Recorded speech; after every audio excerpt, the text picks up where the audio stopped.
Good morning.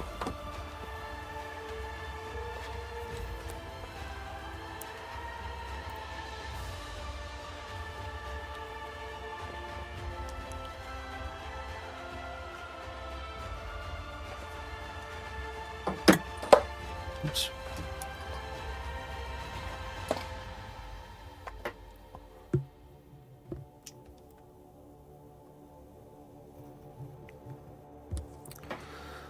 Right.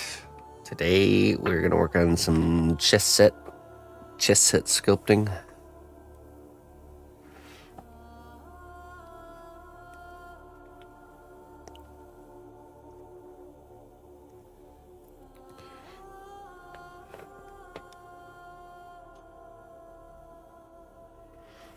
Continuing our pawns. We have 3 finished now.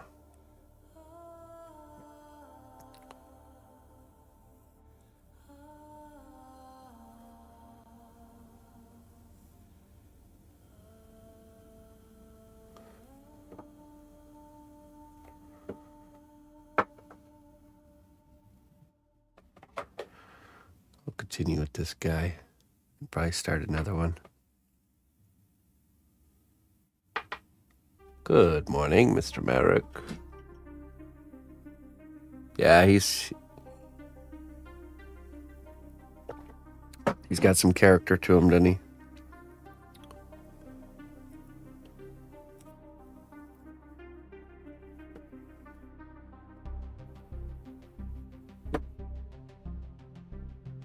Hello, Jones.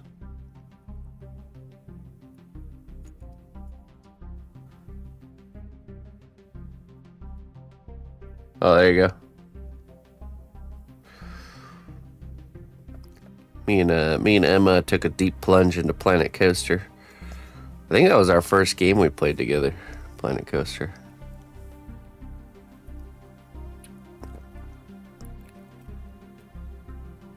It's a fun one.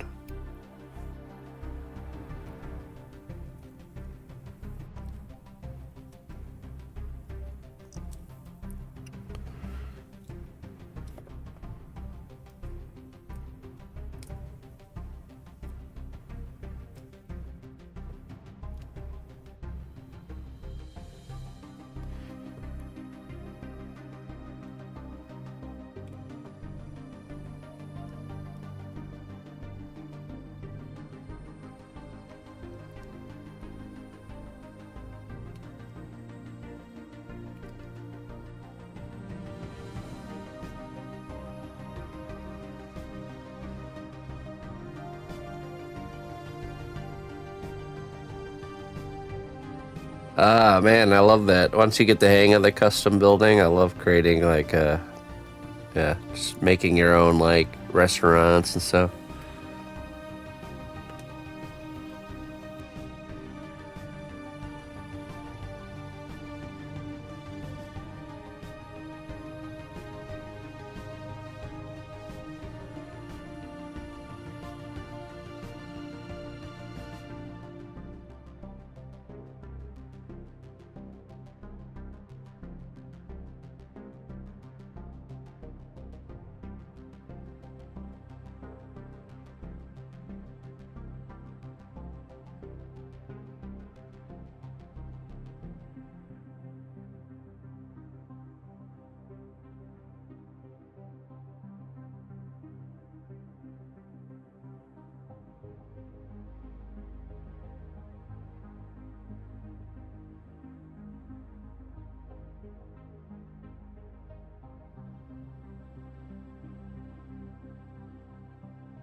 If you would become the billionaire you needed to be to create it, you wouldn't want to create it anymore.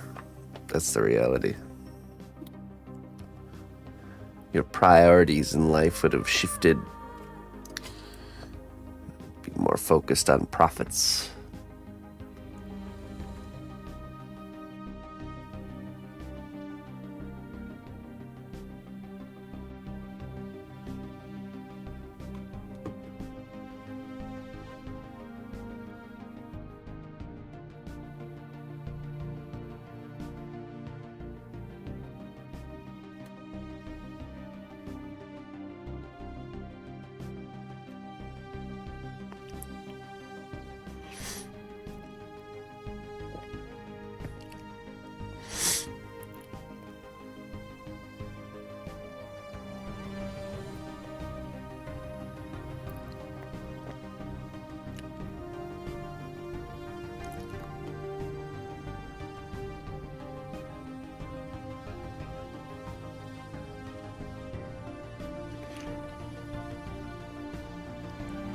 Hey, how you doing, Corvick?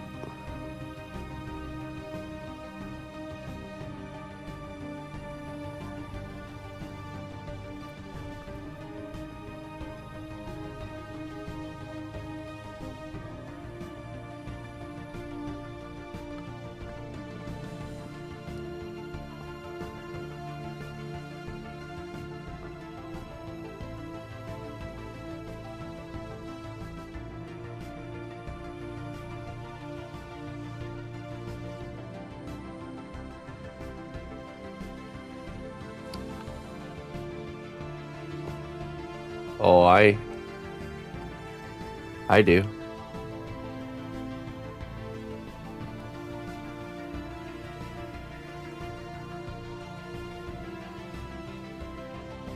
Why waste the day off sleeping in, right?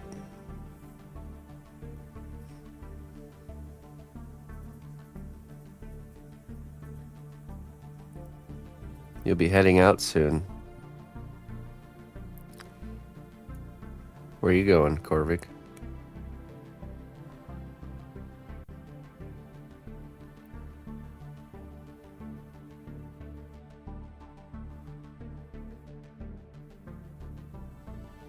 Oh, me, yeah. Yeah.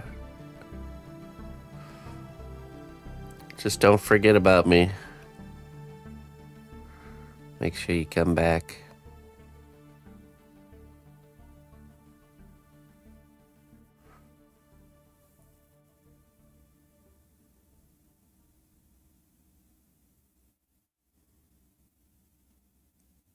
I'm going to Wisconsin.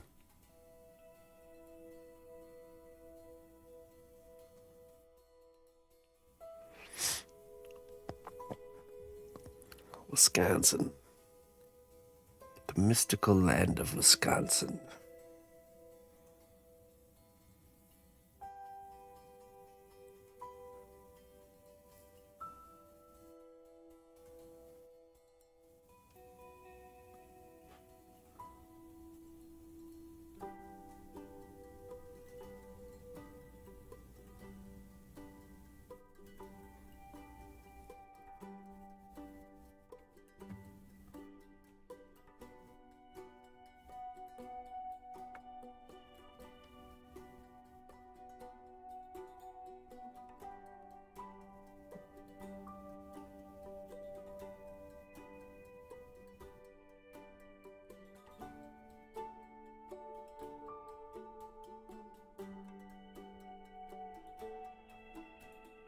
Damn wicked. Doing good, how are you? Everything's good over here.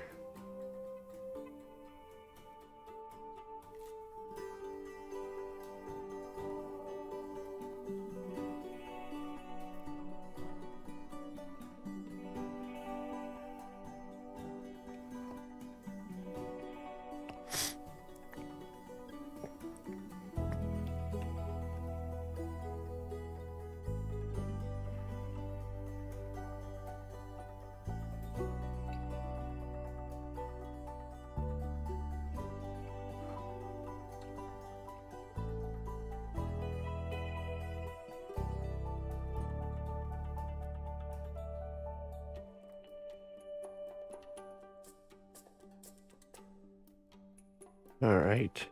Now I got to design this guy's clothings. Start with the ears.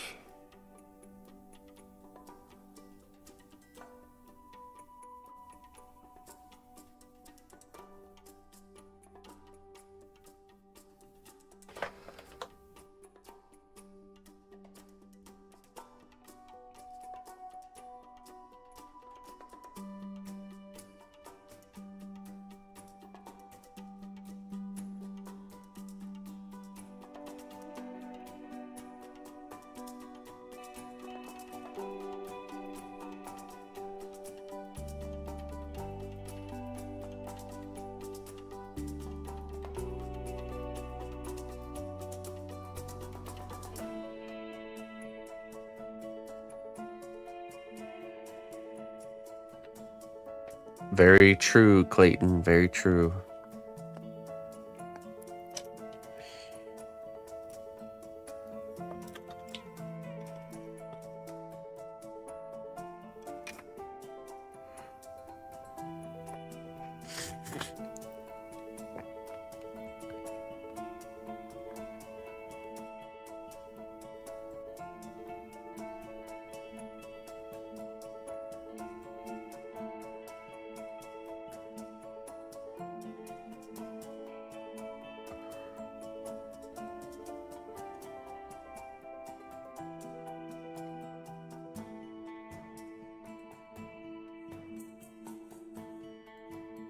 Oh.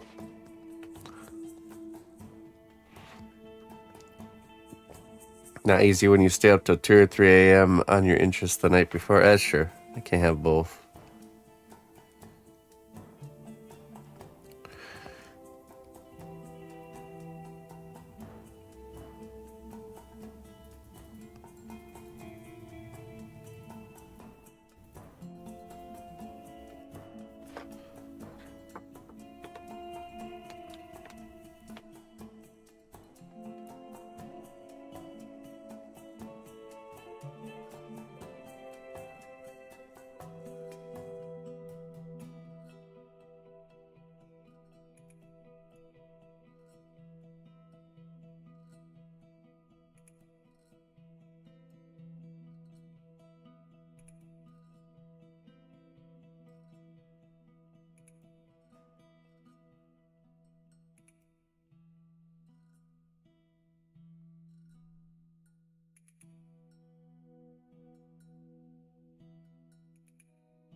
Another day for the nose.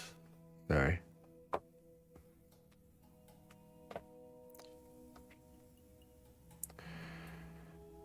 The nose is getting the best of me.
Not sure I'm familiar with that song.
Oh, nice. Uh, a perfect person to inherit the set, I say.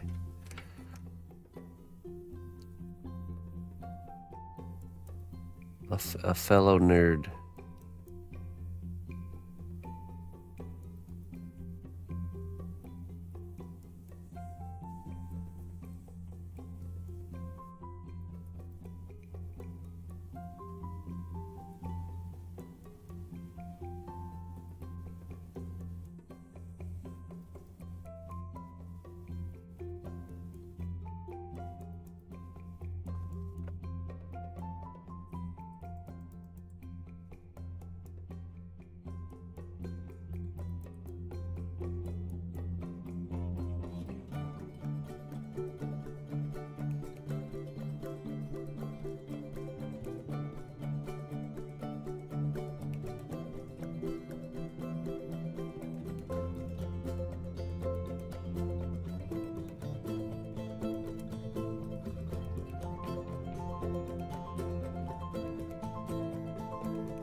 Hey, what's up, Noodle?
Another fun day between the office and the shop. A little bit of back and forth.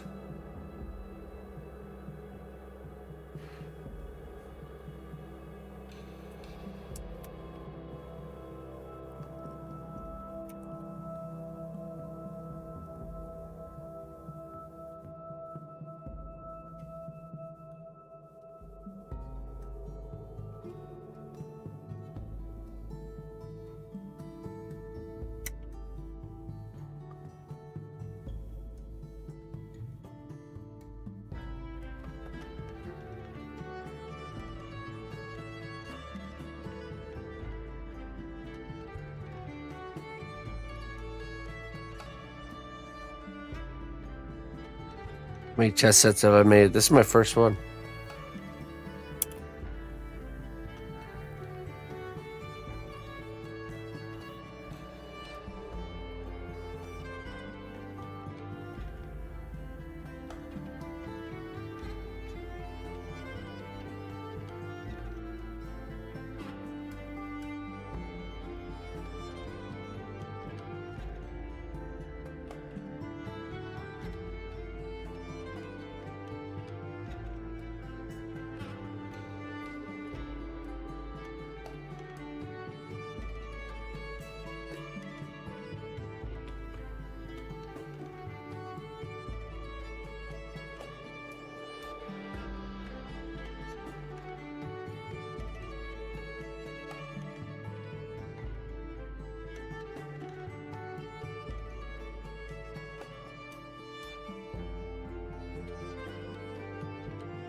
Yeah, competition spec.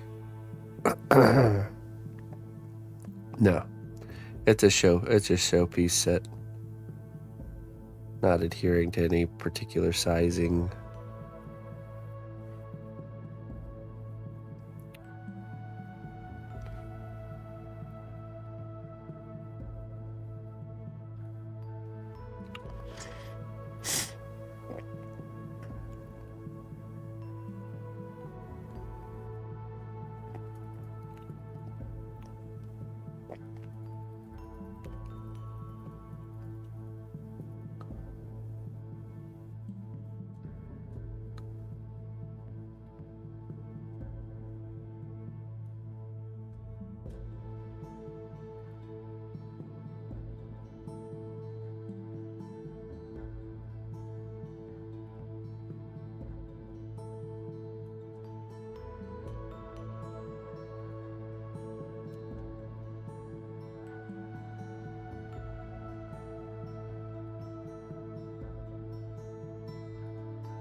Oh yeah, no, this is just a showpiece. No side. The board will be made to fit the pieces, so I was given kind of free reign with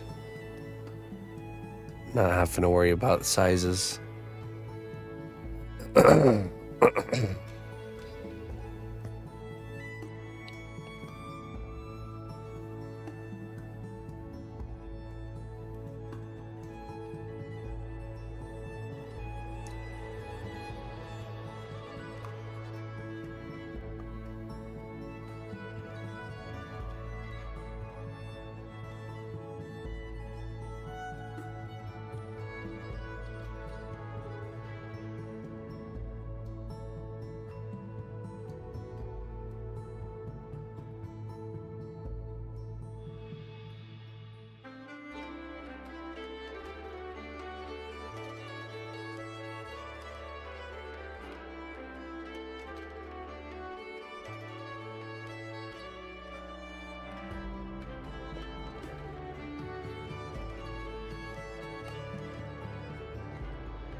Yeah, I'm not making the board, just the pieces.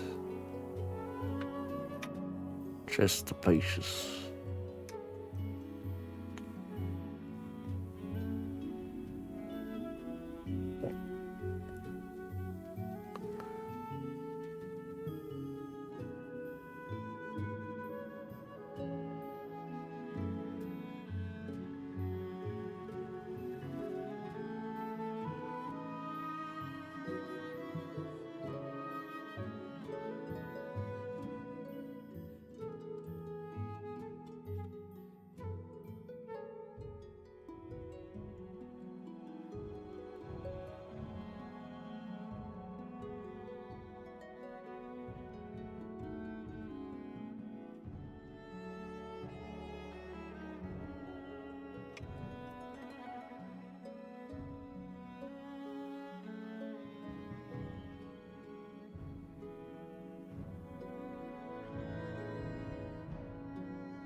A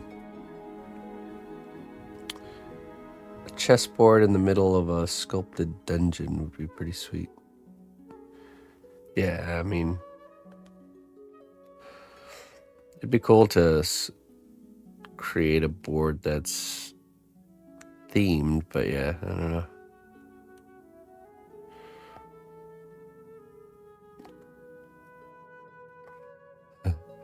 You're talking about sculpting a whole room around the board, huh?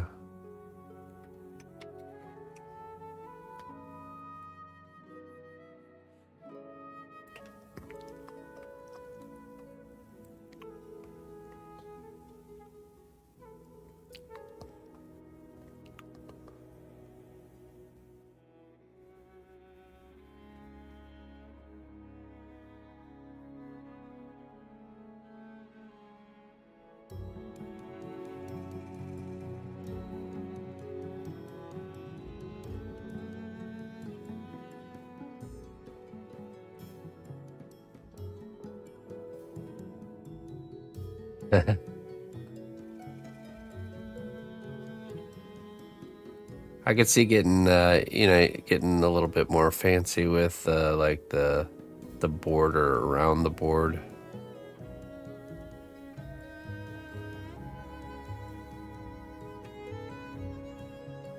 Adding like environmental elements there and stuff.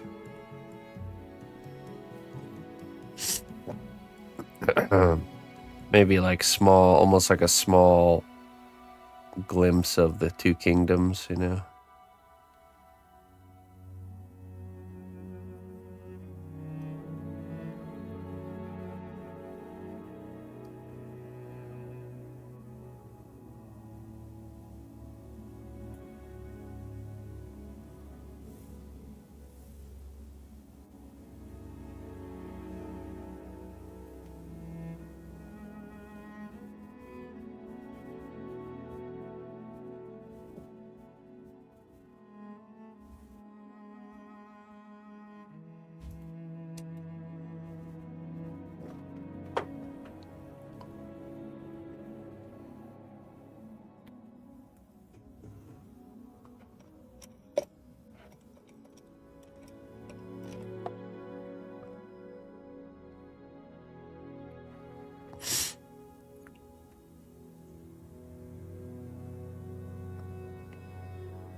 Yeah.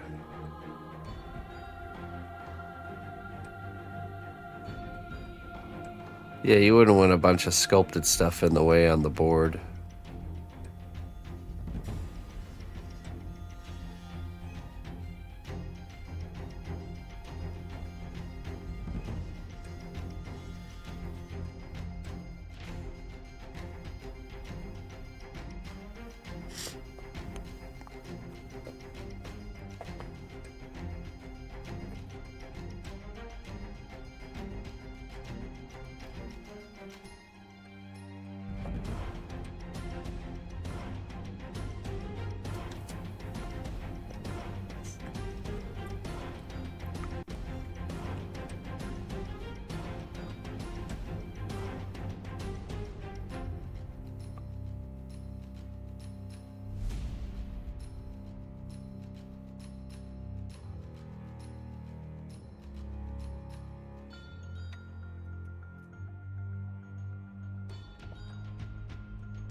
Hey, what's up, Blooper?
Oh yeah, he's got confidence. He's overcompensating because he's got the small pot on his head.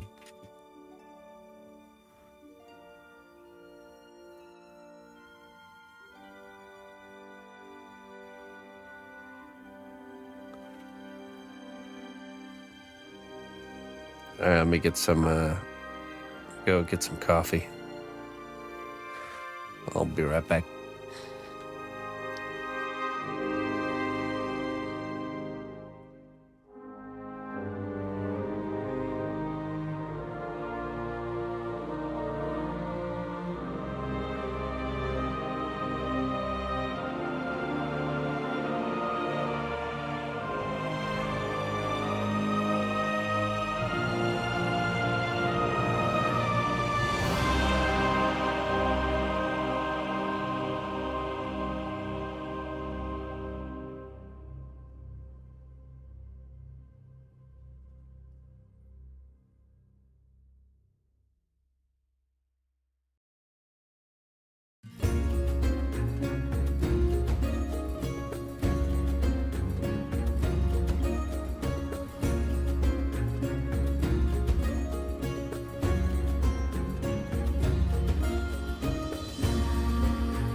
Okay.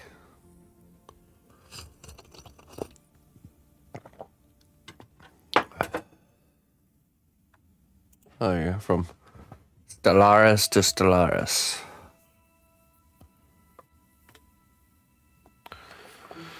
Okay, let's continue. Just a reminder, this week will be today's the last streaming day this week, and I won't be back until Tuesday of next week. Be going on a trip.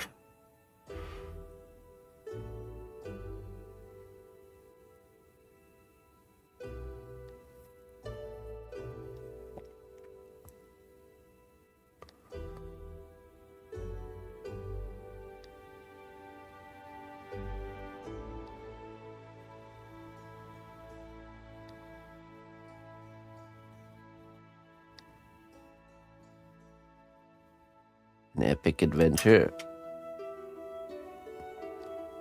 Yeah, we're going to Wisconsin. I reconnected with my biological father and the whole family. And after the reconnection, we planned a trip to go out and meet them all face to face. They have a cabin up there. They all kind of live in the same area, and except for one of my uncles, he lives in Florida, but he's flying out even, so.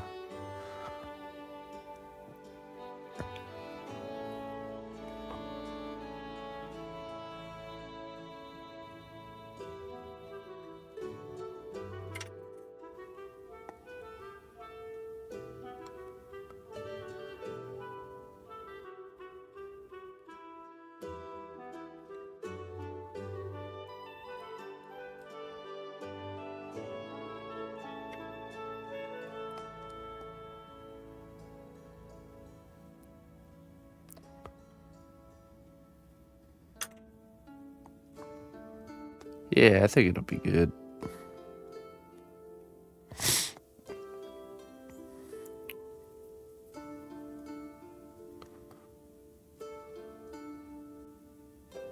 It'll be an adventure for sure.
Yeah, they know that I'm a streamer.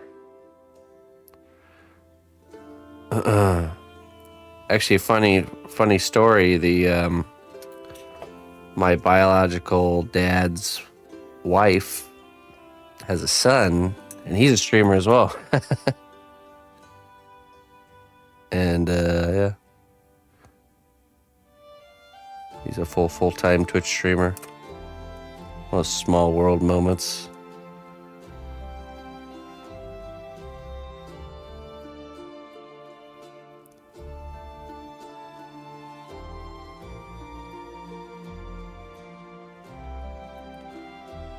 That's a coincidence and a half, yeah.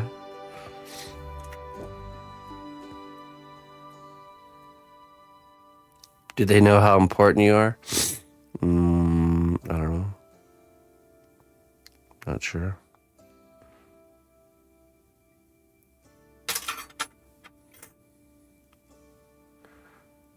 Do you need them to know how important you are, Looney Lorna? Let's get to the bottom of this.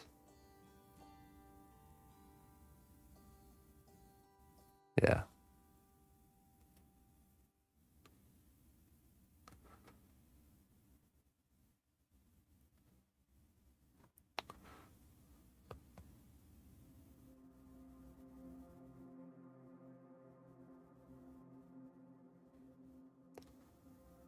Looney Lorna needs justification. Yes, I do. Okay, I will let them know how important you guys are to us, our online family.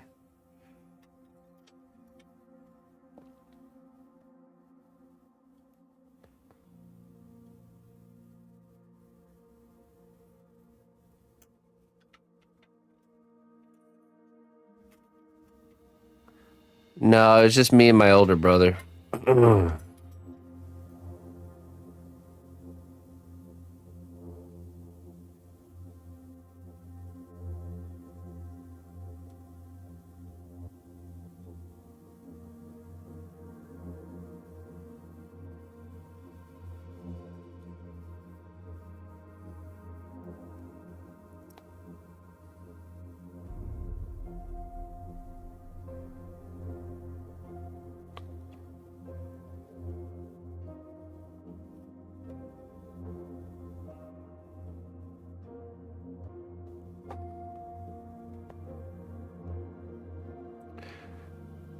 Yeah, I mean,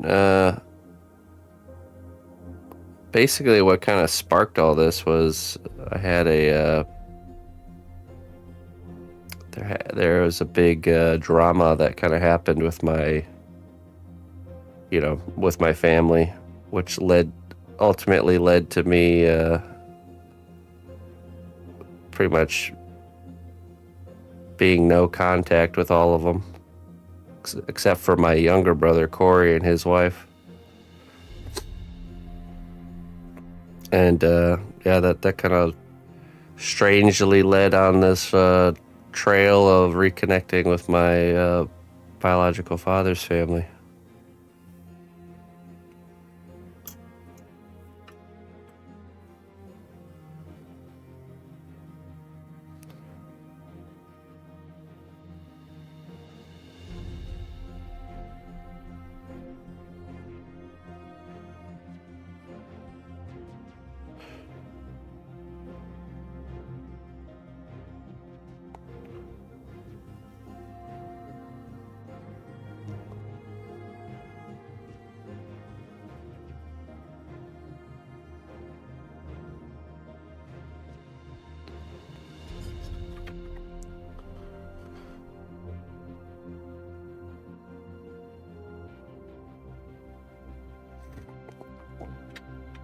Yeah, some of the last words that were sent to me by my other family members consisted of pretty much saying I'm just like my biological father, and pretty much kind of comparing me to them, and that like planted this idea in my mind of like, well, I've never really reached out to them. I don't really know them. If I'm just like them, maybe I should, contact them and just really hear their side of how things happened. Because I never did that. And man, what a shock. we'll just say. I really learned the importance of hearing every side of a story before you accept anything as truth, you know, in a big, big way.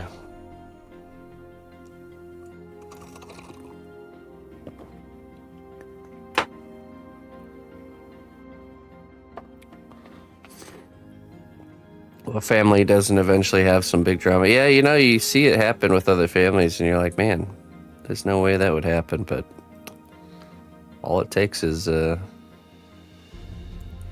right issue and people being stubborn and not wanting to make things right, and there you go. Poof. Falls like a house of cards.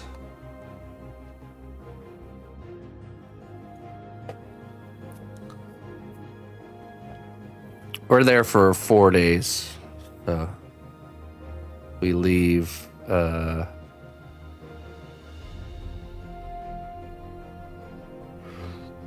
Thursday morning, bright and early Thursday. It's like a 5 or 6 hour drive. And then we will leave Monday morning and be back here, you know, Monday afternoonish. And we'll start streaming again on Tuesday.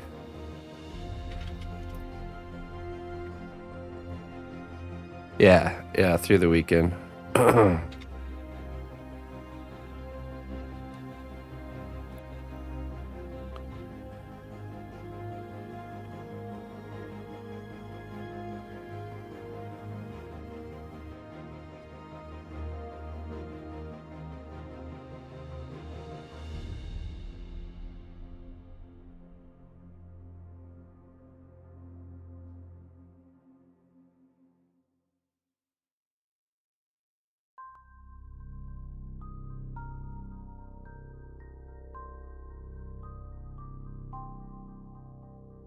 Yeah, I think it'll be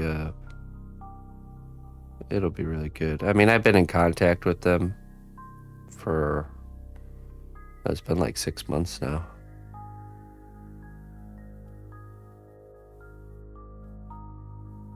I don't even know how long.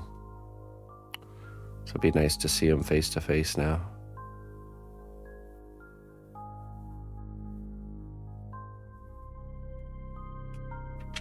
No, I'm not Jones. Unfortunately.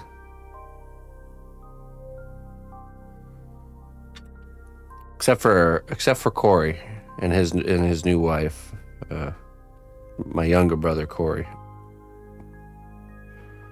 He's kind of the pin of the what even got me involved with the situation at all. Basically, he was getting married, and there was just some wrongdoings towards my brother's fiance by my family. And when I pointed it out calmly and gently, I became the problem instead of the wrongdoing being corrected and things being amended. Went the opposite. I became the villain by pointing out the truth. And there you go.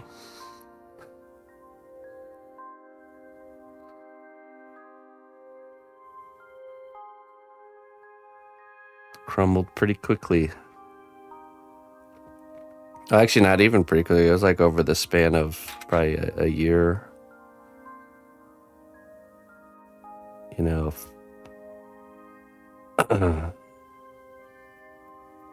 angry messages and phone calls from them, dealing with that. But I'm telling you, ever since the dust settled and just been kind of no contact, it's been nothing but good for us. So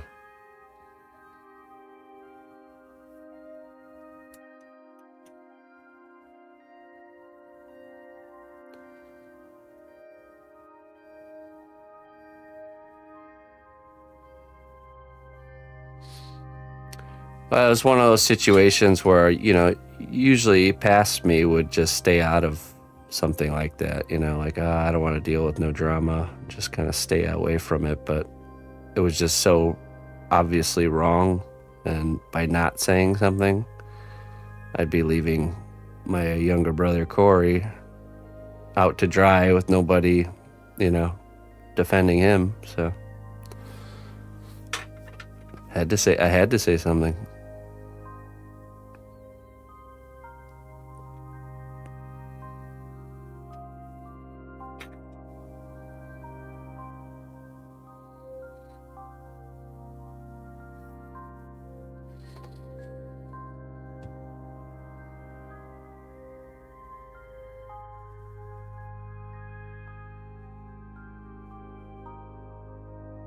Yeah, exactly.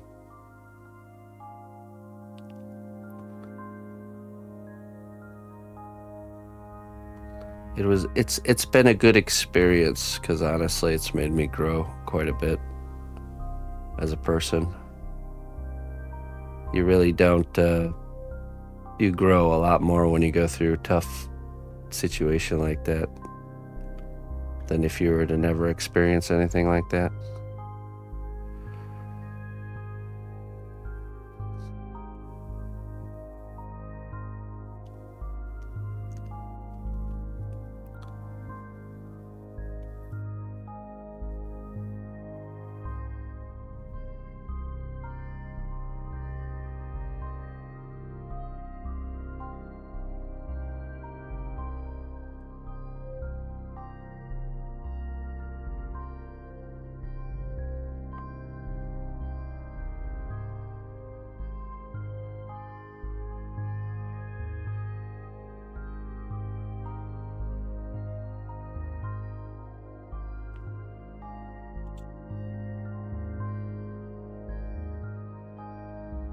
Yeah. Yeah, it just revealed a lot of things that, you grow up in a family and an environment, and there's certain things you just kind of don't really see. You don't, it's normal, normalized things that wouldn't be normal to someone that didn't grow up in that type of environment, And the whole event just reveals a lot of that stuff, Even helps me realize the root of issues I have for myself, Really get to the root of things,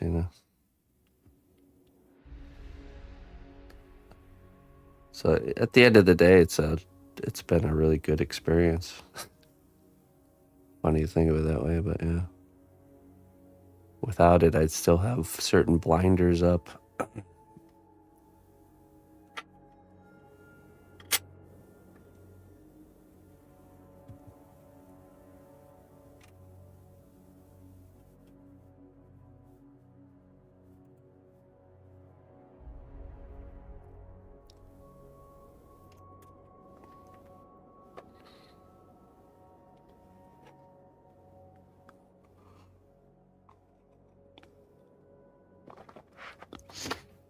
Yeah, basically, after he had been mentioned a few times by my family, which was so out of the blue anyways, I had really no interest to.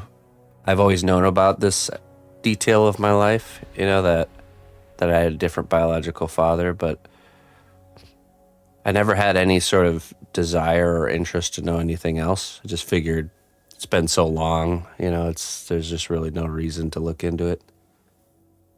So throughout my life, it's always kind of come back up and I just brush it off. But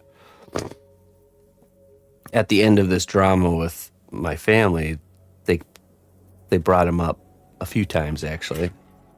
And basically dragging him through the dirt and saying I'm just like that. And that just really, after seeing how they've treated like my brother and Fran and me, it just made me think, well, who else is being treated this way, and maybe I should contact him and just really hear his side of how things played out. He doesn't have a dog in the fight. It was 35 years ago, like so I just reached out and said, hey, I'd appreciate, if you could tell me kind of how things played out and just the raw, uncut, your side of things. And, told him that I got some stuff going on at home that could help me really reveal things or see things in a certain light. And he got back to me right away and said, absolutely. And we jumped in a call, and it was like 3 hours of just my jaw on the floor with how much of the problems that I'm dealing with today were in sync totally with the story that he told me. So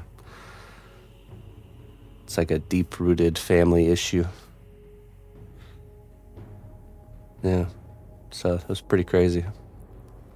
A wild experience.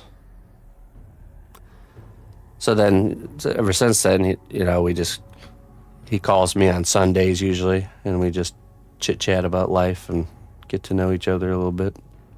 And it wasn't even that long before he offered for me to come up and hang out face to face and meet all my aunts and uncles. And I have a grandmother I talked to her that's still alive. My grandpa unfortunately passed away just recently. And yeah, just hearing how much she knows about all of us, and even knows about my siblings that really aren't biologically connected to her at all. She even knew about them, that she's keeping tabs on us kind of thing. It just really shows that they truly cared for a long time, and this situation really hurt them for a long time. So caused a lot of issues, Yeah, I got 2 half brothers, 1 half sister.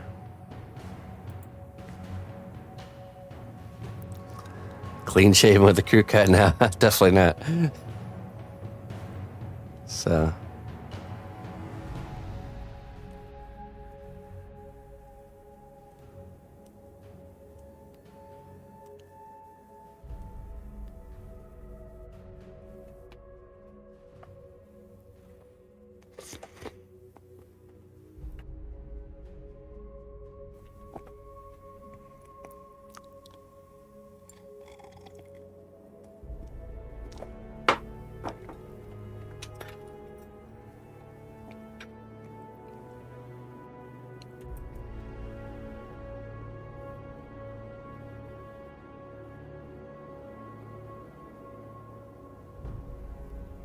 It doesn't take away from the fact that my dad, the one who raised me, is my dad.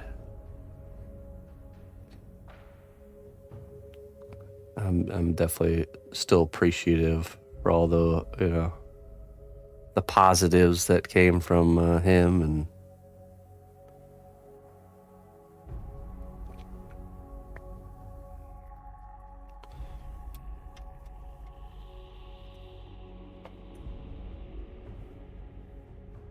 it's not like he's being replaced. It's just a new relationship, different family member, kind of thing.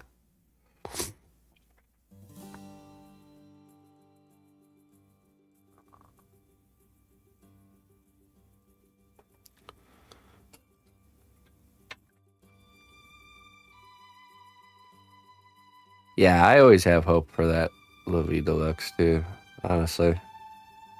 Time is such a good tool. Just have to be patient.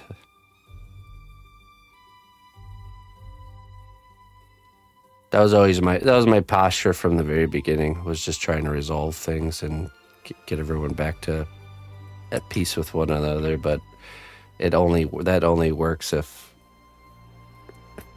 everyone wants it. You know what I mean?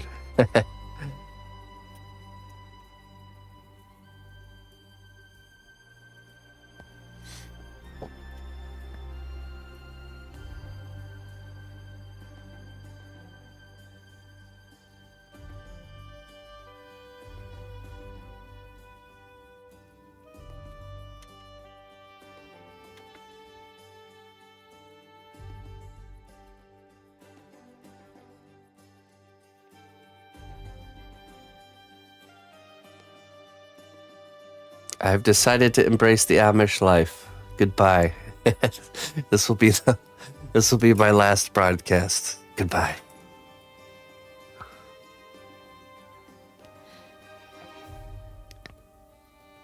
Guys can't get rid of me that easy.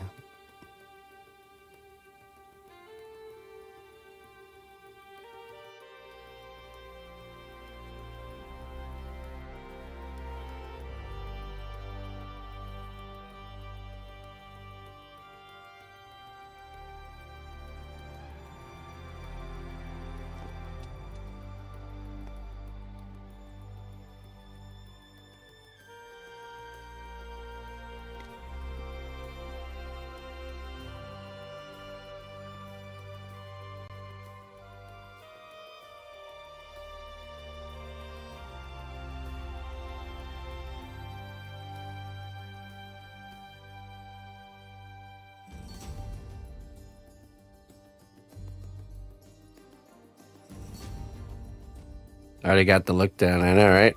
When I just have to put the clothes on and I'm good. I should get a set of Amish clothes and just go walk around in an Amish town. I'll blend in real good. Except for the hair. I think the hair is...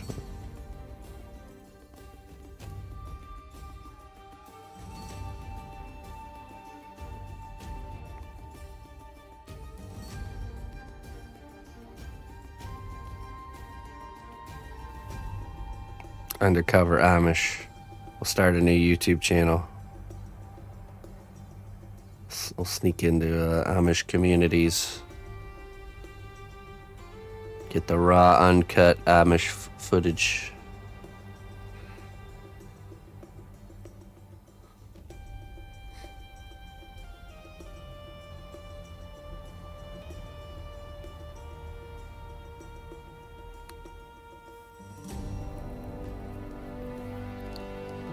No, I'm not. I'm not nervous.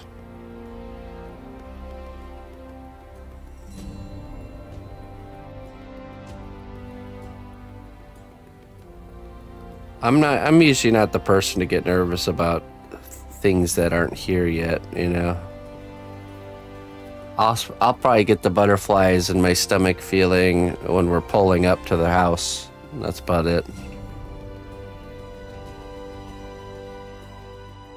But if it's not in front of me, I don't really get excited and I don't really get nervous. That's just for everything.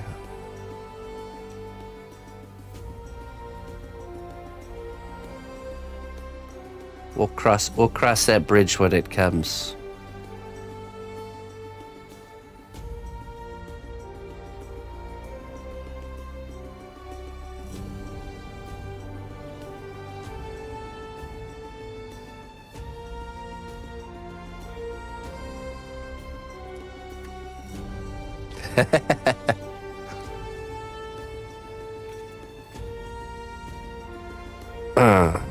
I've thrown myself in enough radical situations that I feel pretty confident with stuff like this.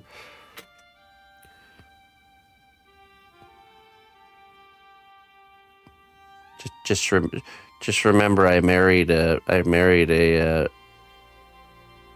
gal from Germany that I met on the stream here.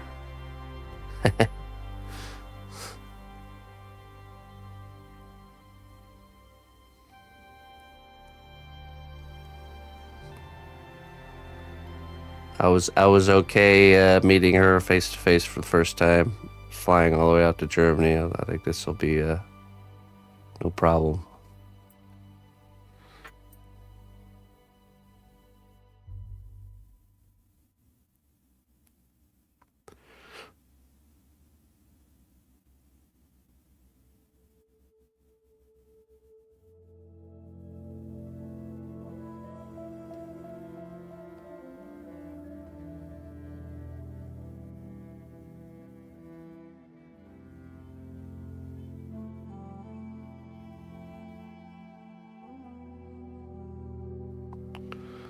That's really how it works, that stuff. The more you expose yourself to situations like that, the less impact they have on you.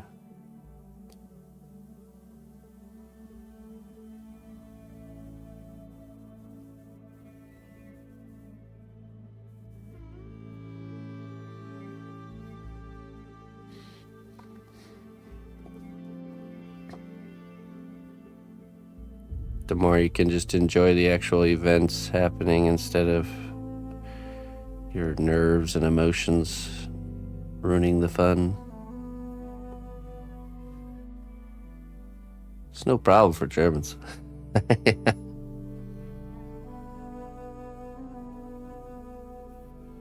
A unique kind of people, the Germans are.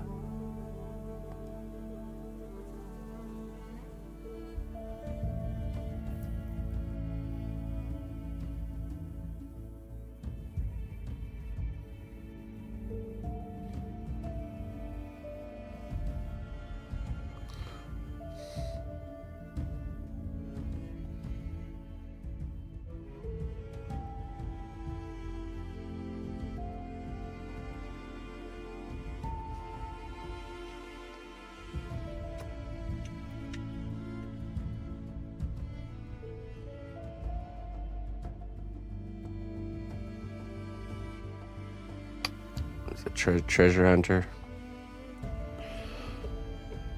That's his occupation.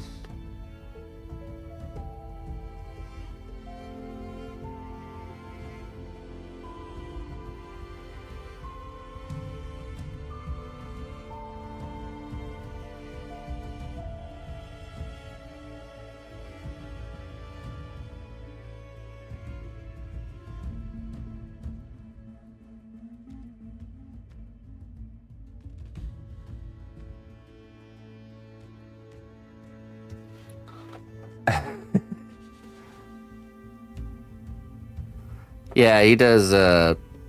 He's like a independent contractor.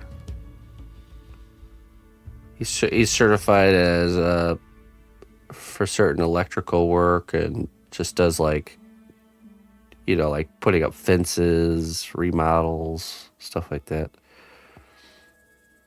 Works for himself, just doing pretty much anything to do with construction, electrical work, stuff like that.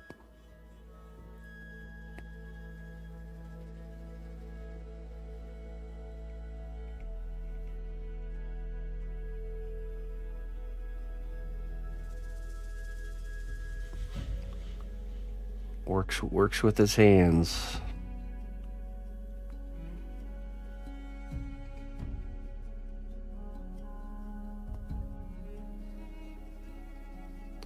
Before he did that, he was I think a diesel mechanic.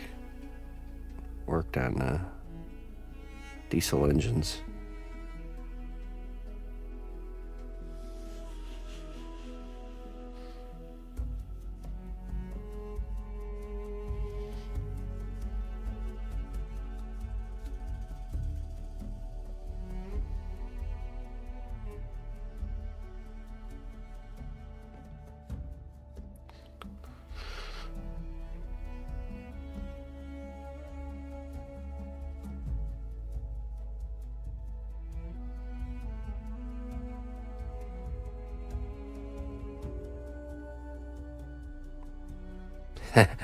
Not that kind of electrical, doing rewiring a house, stuff like that.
right, let me see something here.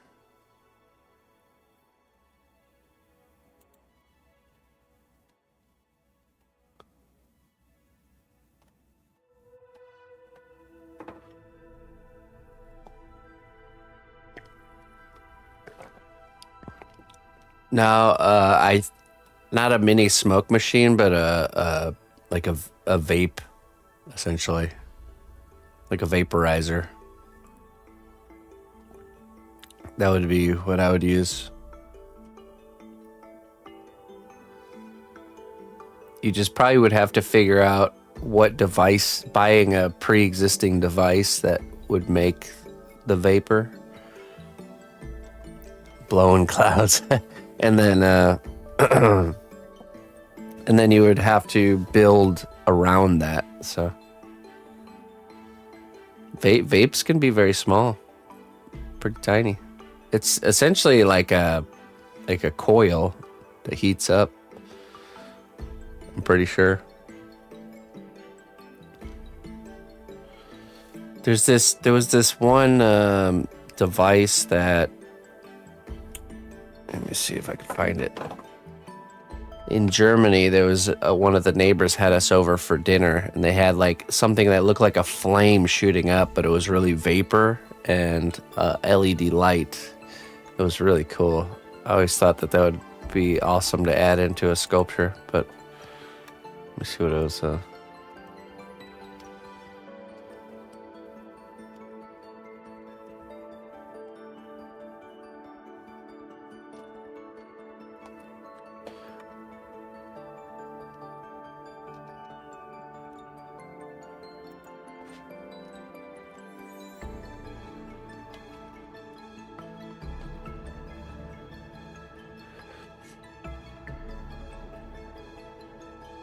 Oh yeah, right here. An oil diffuser. That's what it was. Okay, let's see. Oil diffuser.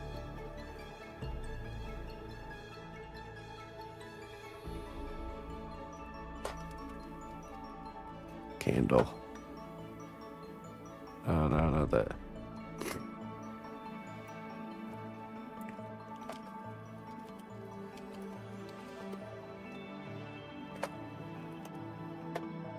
Oil diffuser that looks like fire.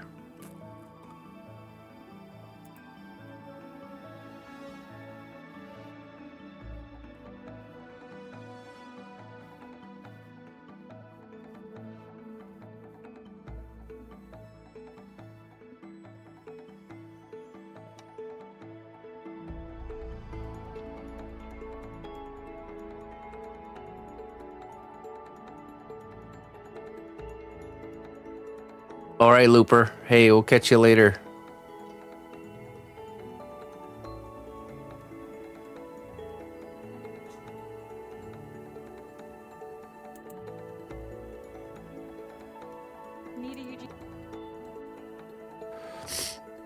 Let's see here.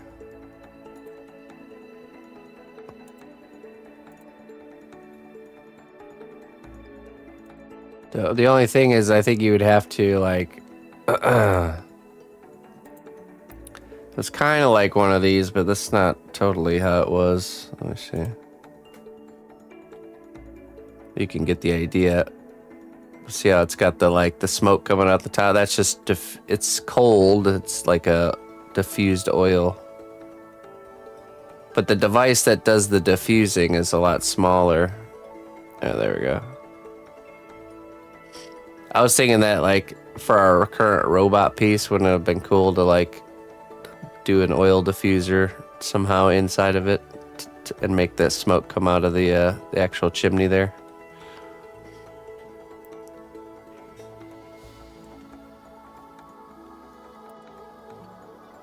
The one I saw actually had a light pointing up the diffused smoke, which the smoke or the vapor captures the light, and then it looks like fire, essentially, like a flame.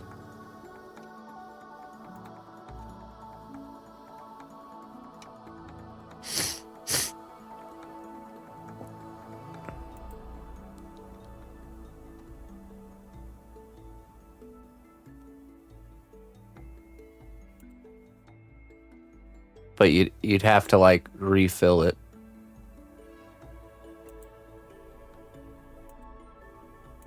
Yeah, I mean here's pretty. You'd have to design the piece like with this in mind at the beginning, so you could make sure it could like come apart and you could refill it and all that stuff. So here's a bigger one of kind of what I was talking about.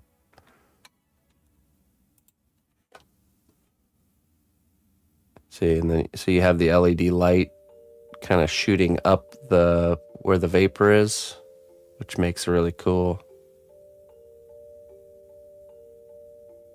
effect. Would the device itself fit inside the backpack? Yeah, I mean, I'm sure there is. You know, a lot of these devices are mostly like plastic. You know, if you can really extract the raw like inner workings, you know,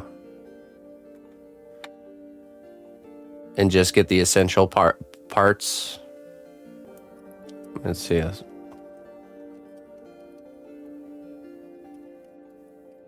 does an oil diffuser work?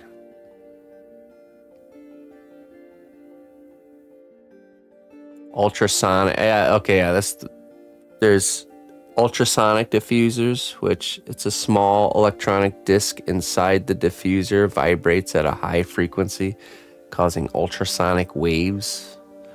These waves agitate the mixture of water and essential oils, breaking them into a fine, cold mist that is then released into the room.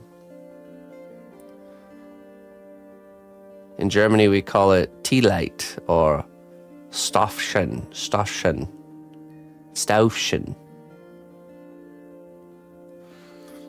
I probably butchered that.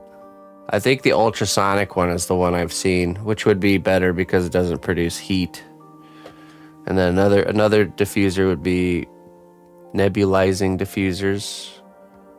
These diffusers use a stream of pressurized air to draw the essential oil up the tube and atomize it into a waterless microfine mist that is dispersed into the air. Vapor through vibration, yeah, ultrasonic diffuser, nebulizing diffuser, which I believe is kind of how like an airbrush works. And then evaporative diffusers. An absorbent pad or a wick is infused with essential oils and a built-in fan then blows air across the pad, which evaporates the oil and okay, that's that's different. Basically, the ultrasonic, I would buy an ultrasonic diffuser, one that either already fits the size that I need, or you take it apart and get the working components out of it and design it. But like I said, it'd have to be something you would have to refill, you know. It wouldn't be something that would just work without needing to add anything extra, you know. So you'd have to design it in a way that it could be easily maintained, right? So that there's like a drawer that comes out that you could refill. You probably want to do like a way heavier coating of like varnish, since it's going to be dealing with moisture and stuff like that. So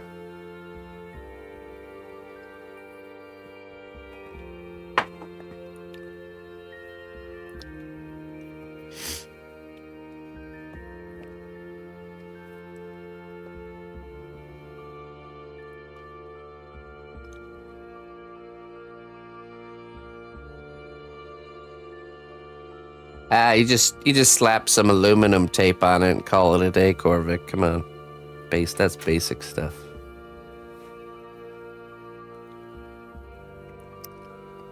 I just use old heat sinks from old computers and just stick them on there.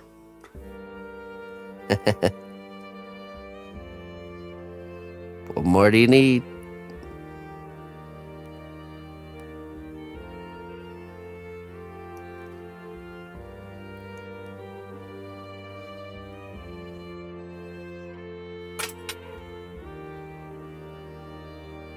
Just want to create fog. Well, like a smoke effect. Like imagine the robot piece we're doing right now has a chimney with smoke.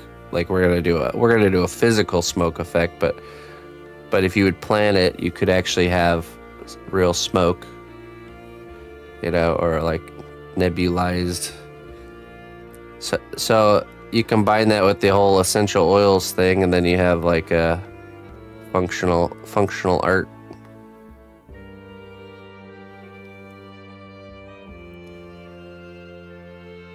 Just set it on the floor because heat rises. Yeah.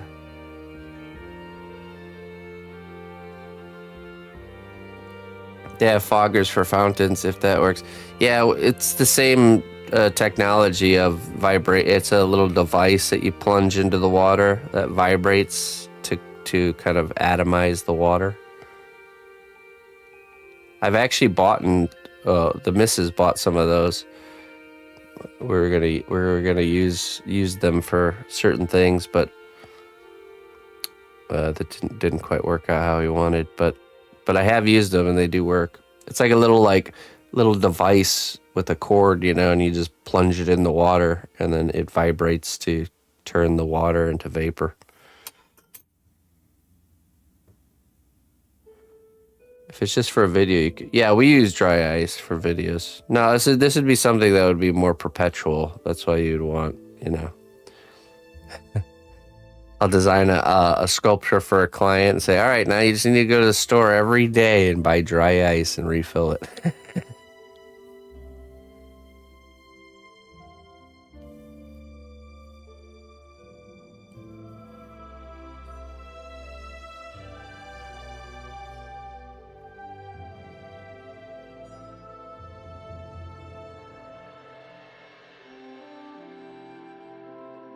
Yeah, it'd have to be the easiest way to, like I said, the easiest way to do something like that is to find an already functioning device that's fully intact, and then you make it look pretty by surrounding it with sculpture instead of trying to reinvent the wheel. You just design it in a way that the sculptural element can be separated from the functional element, and then if anything ever goes wrong with that functional element, you can just replace it. It's basically a vape. Yeah, pretty much.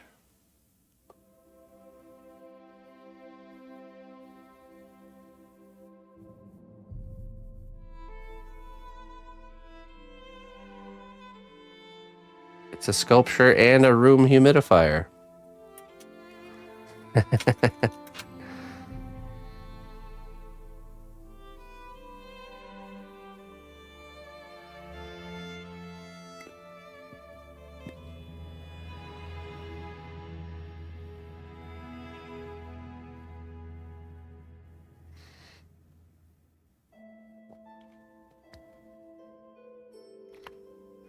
telling you that what I really want to do. This is like something I want to really start pursuing once we're a little more caught up on stuff. I like the idea of taking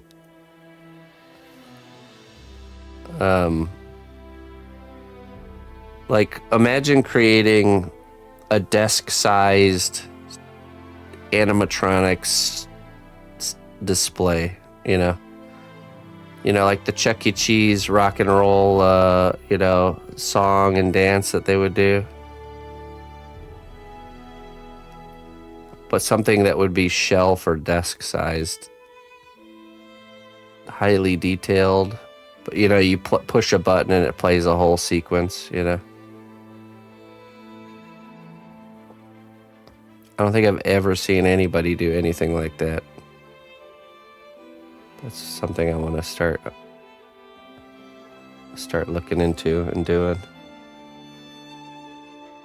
Bring the nightmare home. Well, not doing Chuck E. Cheese, this is an example, but like, the classic like theme park pirate sequences with like animatronic,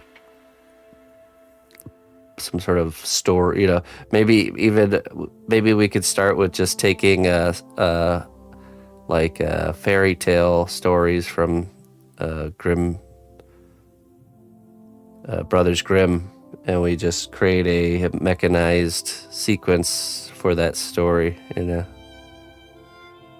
So like portraying the whole story in like a looping animatronic sequence. Time to learn some mechanical engineering? We'll figure it out as we go.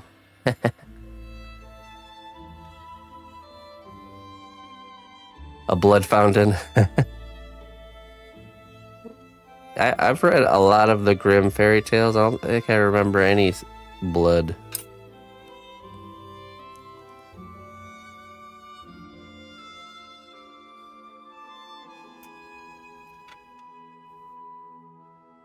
Handful of people have made animatronic pets for their cosplay. Yeah. This has to be a personal project though, because I can imagine that the time expenditure is going to be quite a lot. Materials and time, and that'll be the kicker. Is you probably don't see people doing this because it just takes a lot of time and materials. And you know, finding a client for those kinds of pieces probably I don't know. It could be challenging, but I can also see it if I can show it one time that it could garner some attention, and there would be people interested in other ideas or scenes being made.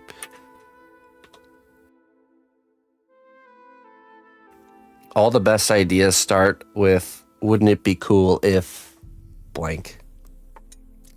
And that would be cool. I know that would be cool.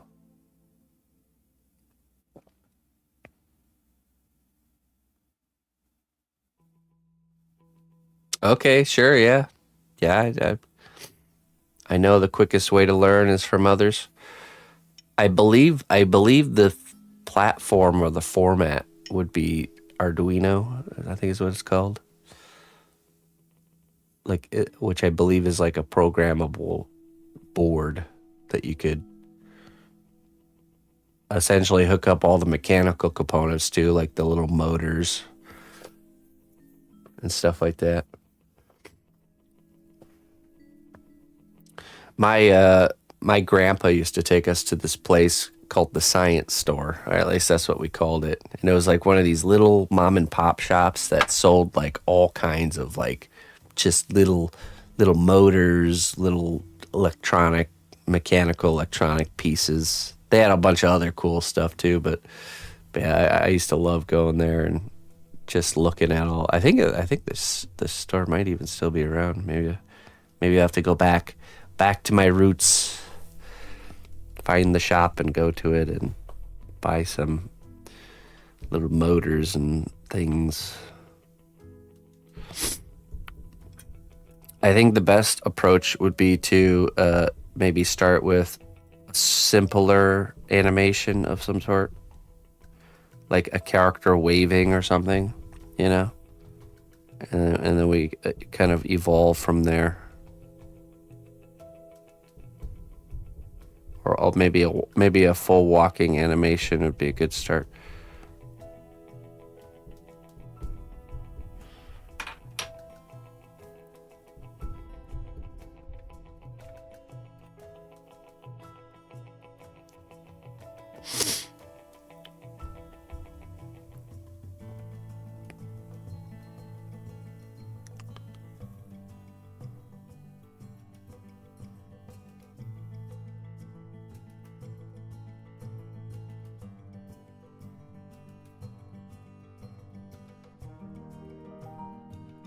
Main cost would be time.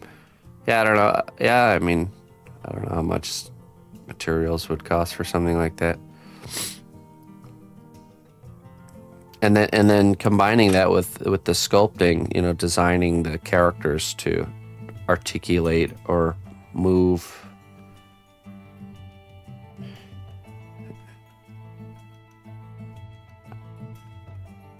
Which I mean, I feel confident. I definitely feel confident about that aspect.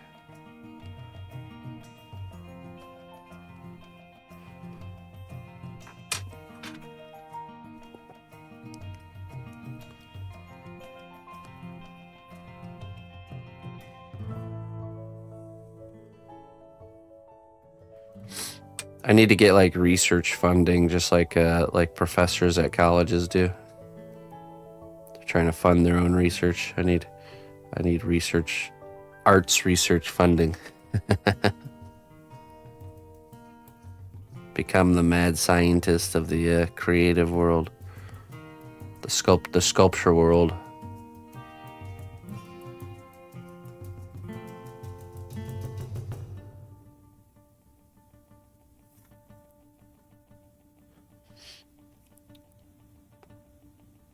Raspberry. That's another one I've heard of. Raspberry.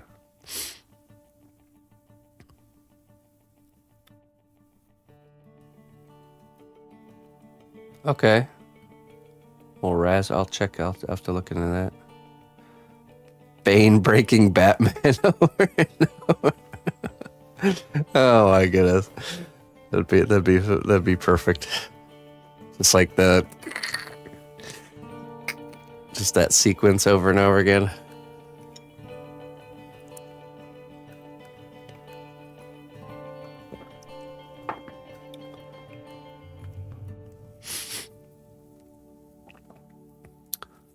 So not a single board computer, but an actual microcontroller.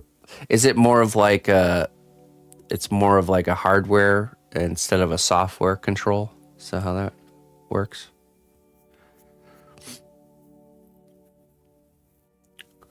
I imagine it all boils down to power switches, right? Like telling, like playing music, like musical notes, but the notes of the music are on and off for certain power inputs.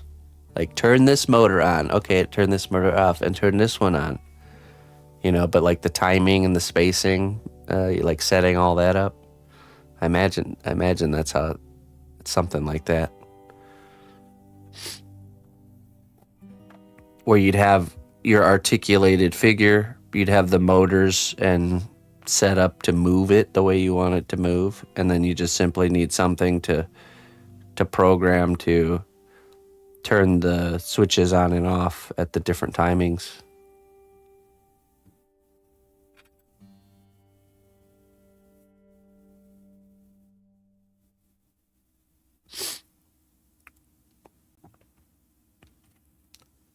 Not sure if that's how it works, but that's how I imagine it would need to be.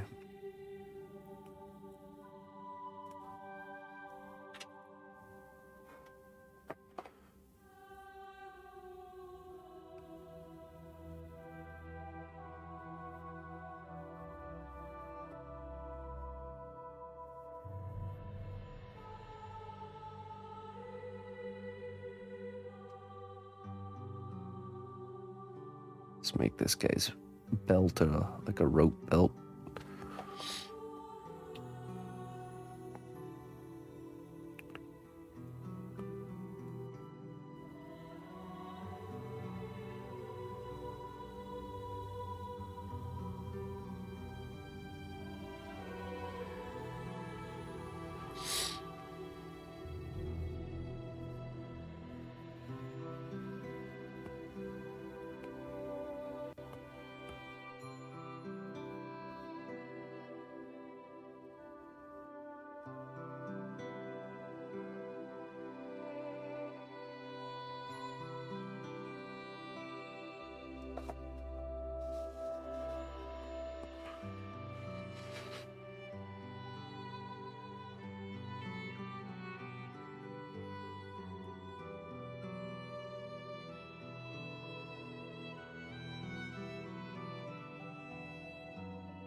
Yeah, exactly. Well, that's exactly what I'm trying to do is create the an animatronic, you know, but a desk-sized animatronic.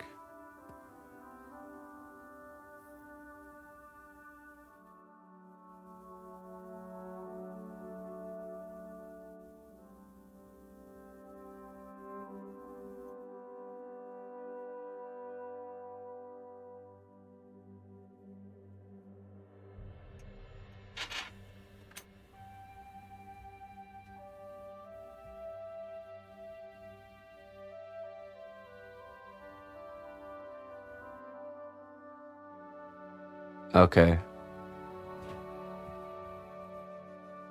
So the Raspberry is a single board computer.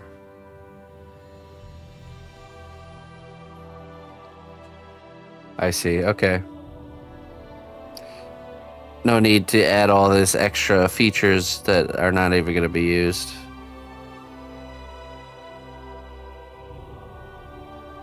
Maybe if there's like LED display screens that needed to show things at certain times, and then you would need that kind of stuff.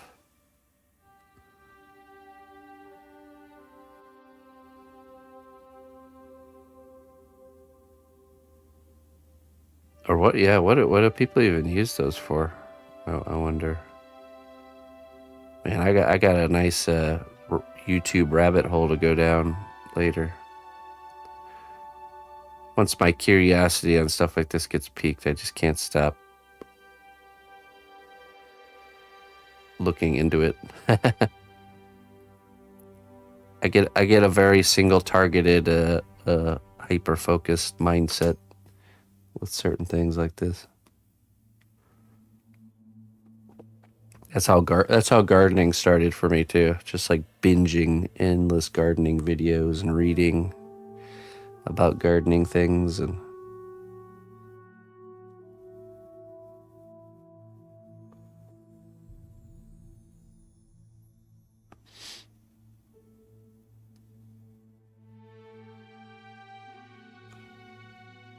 Oh, okay. All right. Oh, that's right. Yeah, you're making kind of like a device.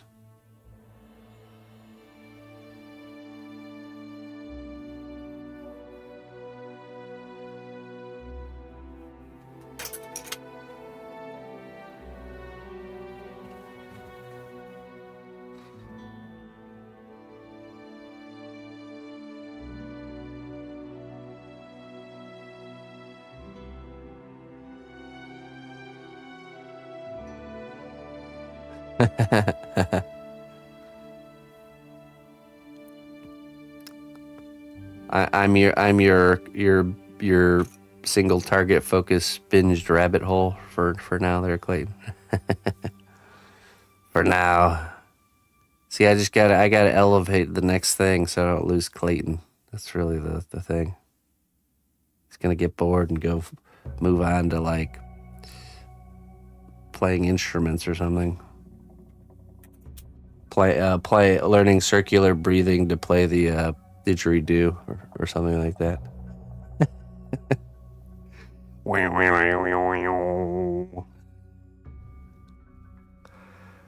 lost Clayton to the didgeridoo.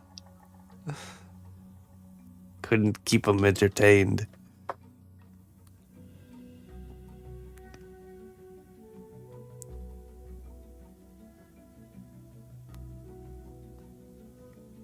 Oh yeah, really? Okay. Yeah, I'll look into it.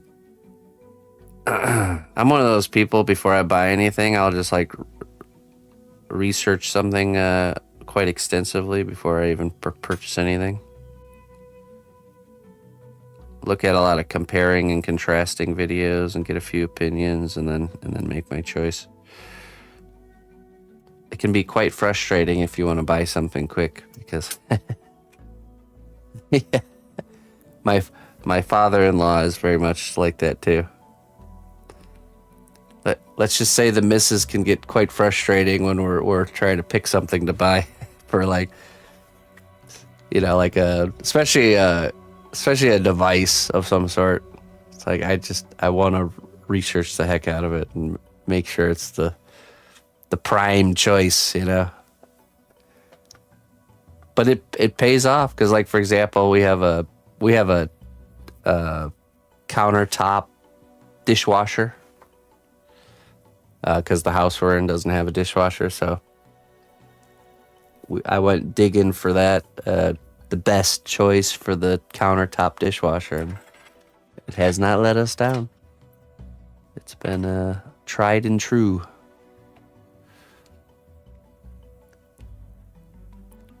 I just met her.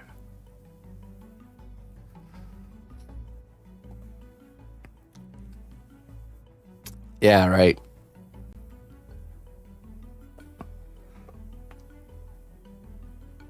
It's also that full realization that it's just because something is cheaper doesn't actually mean it's cheaper. That the short-term cheaper stuff is actually long-term more expensive because you have to replace it, sooner. I'll say the my wife helped me fully realize that. She came in with that mindset already. I was in the more of the scarcity. We just need to get the thing for right now, and we'll get the better one later type of mindset. That's not good. I've changed the way I think, like, with that stuff. I remember when she first moved here, and I wanted to get I think it was just a chop saw. And I was totally eyeballing the cheapest one just to get one to have for the project that it needed right now, but she ultimately convinced me to get the better one that costs more.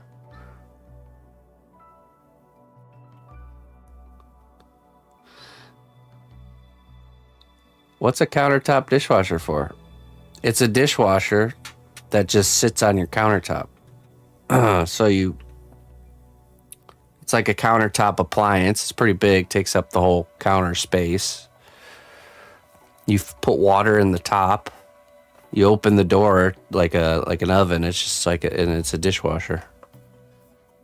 You add the soap in there. You fill the top with water. And then there's a hose that goes into the sink, and that's where it drains the water right into the sink. So, which one? Oh boy. I don't know. Let me check. Maybe we got it from. If I got it from Amazon, it should be on my history.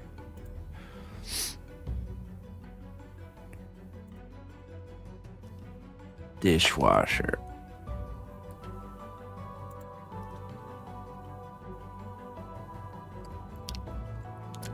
$2021. Okay, so I've had it for 4 years now.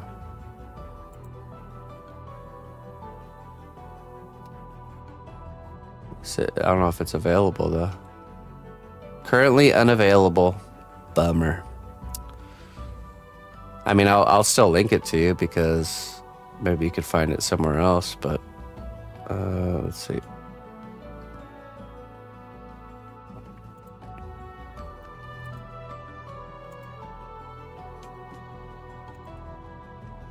At least you can. Yeah, there's the link.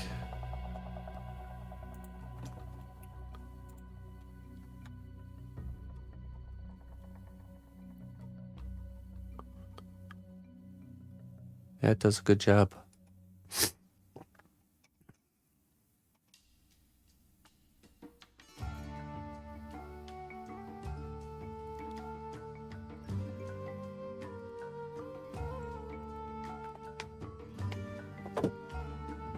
A convenient tool to have, that's for sure. Now, you're not going to be able to do like big pots and pans in there, but you can knock out a lot of the small stuff. Hey, what's up, $2?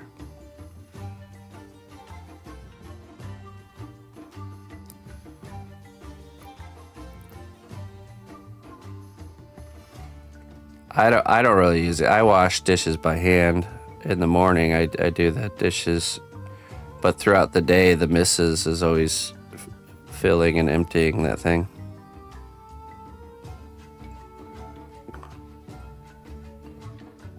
Hey, what's up, G? How you doing? Well, let me check and make sure.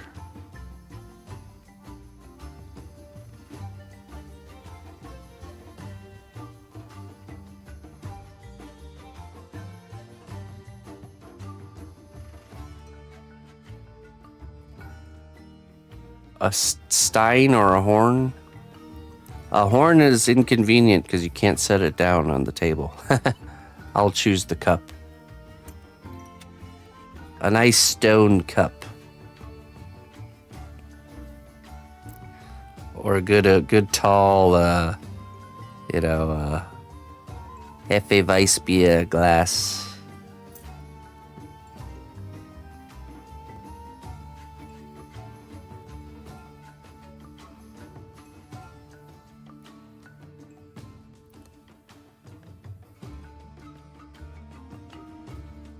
Well, a beer cup, beer glass, or a stone mug. The skulls of your enemies.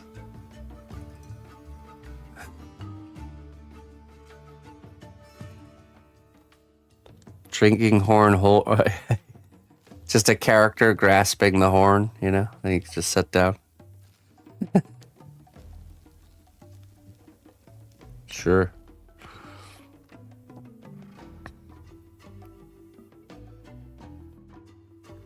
All right, let's get this with the brush. We'll do the rest in another layer. We'll do the arms and the hands and the hair and the pot handle.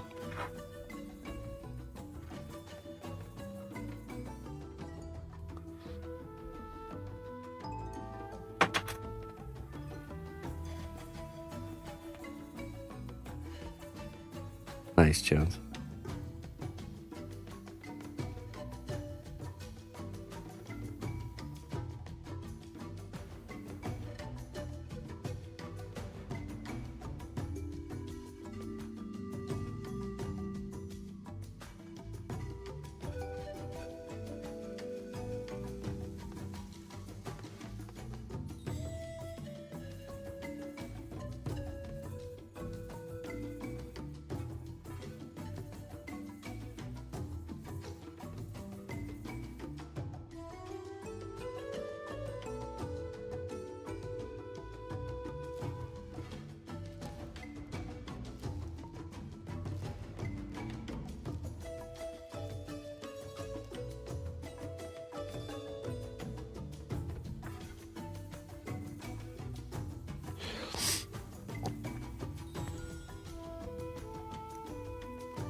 Warlock.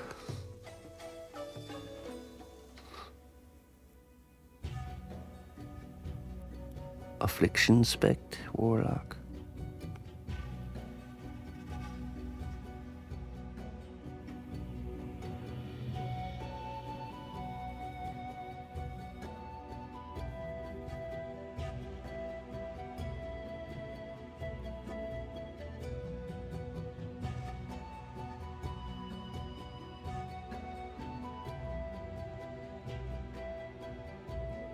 Player housing, really? About time, man. I remember when WoW first came out, and when you're young and you're like looking at the box art and reading the description of the game, I remember me and my friend thought that that's what you could do in the game, that you could like claim land for your own and build your own house and like do all this stuff. And then we load up the game and then it's just like quest grind, and you're like, okay. I remember we ended up returning it.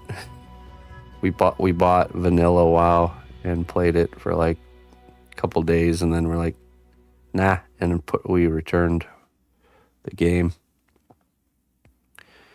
And then later, I ended up getting into it again with Burning Crusade coming out. And then that's when I really kind of gave it more of a chance and got really hooked, especially with like doing dungeons and stuff. But I remember that disappointment of like what the heck? You know, you have this like imagination of like what a game could be, you know, and it just fell short totally. I don't want to grind quests. What is this? So it was funny that games came out later that kind of tried to do that, you know, that building of, you know, building your own house, building your own base. Maybe they had the same expectation I had for certain games. Box art is a lie.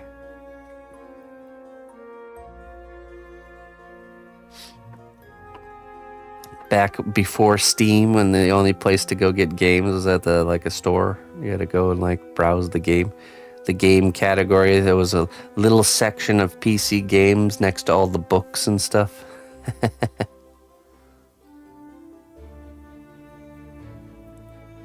That was the best section.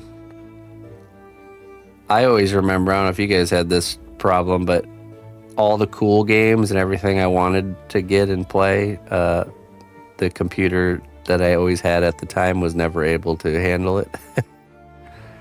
You know, I always had like hand-me-down computers, really old ones that could barely handle anything. So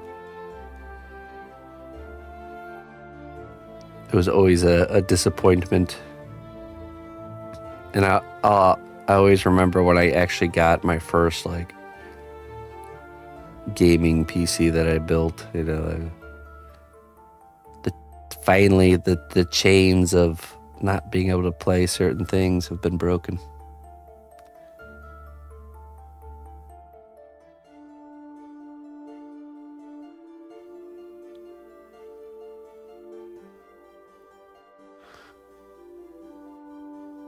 So much disappointment.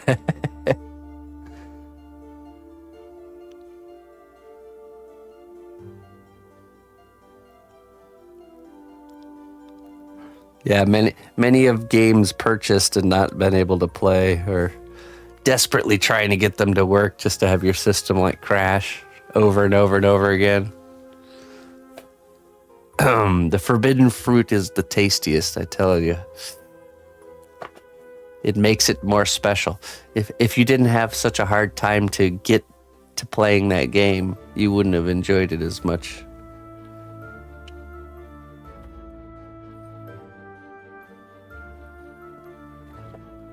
I built up my Steam library only for my kid to hijack. Well, at least somebody's using it.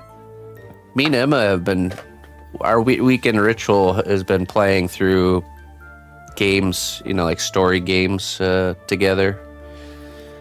Some story games, some, you know, like we played this game called Squirreled Away, which had a base building element. She got into the building and was really doing well, like with the pieces locking in and, you know, building the walls. And she's really got a good sense of mouse. Really, my objective with the gaming with her is that she develops keyboard and mouse abilities, and it's definitely working out that way. Sonus TV. Hey, thank you so much.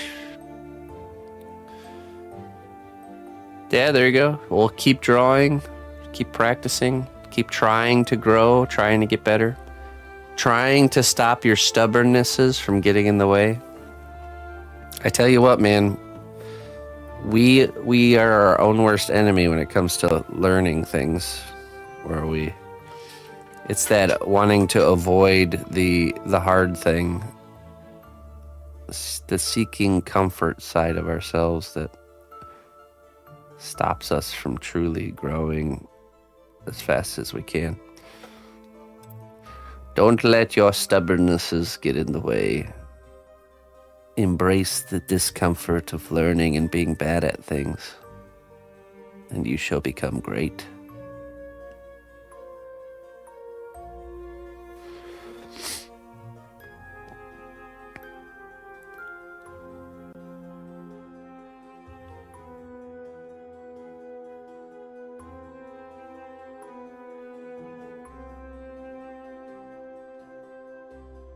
That'll never happen, Jones. I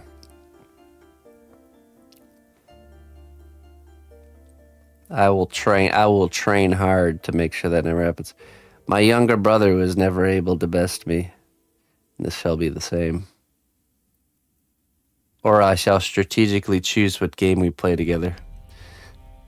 Hey, daughter, you want to play Age of Empires? How about some turn-based strategy?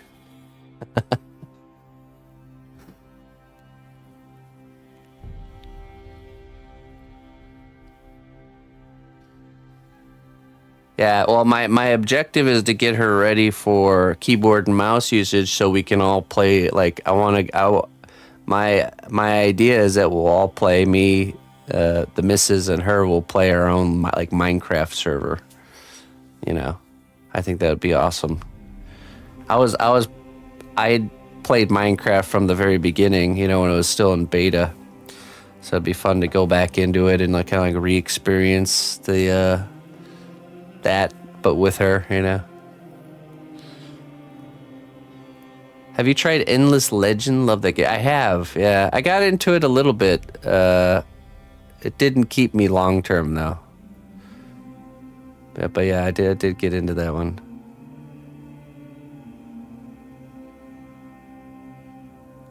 Best her father in 1v1 Smash Bros. Melee. Yeah, we do board games too. We played Monopoly just recently, and she kicked my butt. I went broke pretty quick. She got a card that gave her the blue space for free, and we have to upgrade our Monopoly to a adult Monopoly. It's right now we have the junior edition, but she's totally ready for. She's ready for the full blown thing for sure.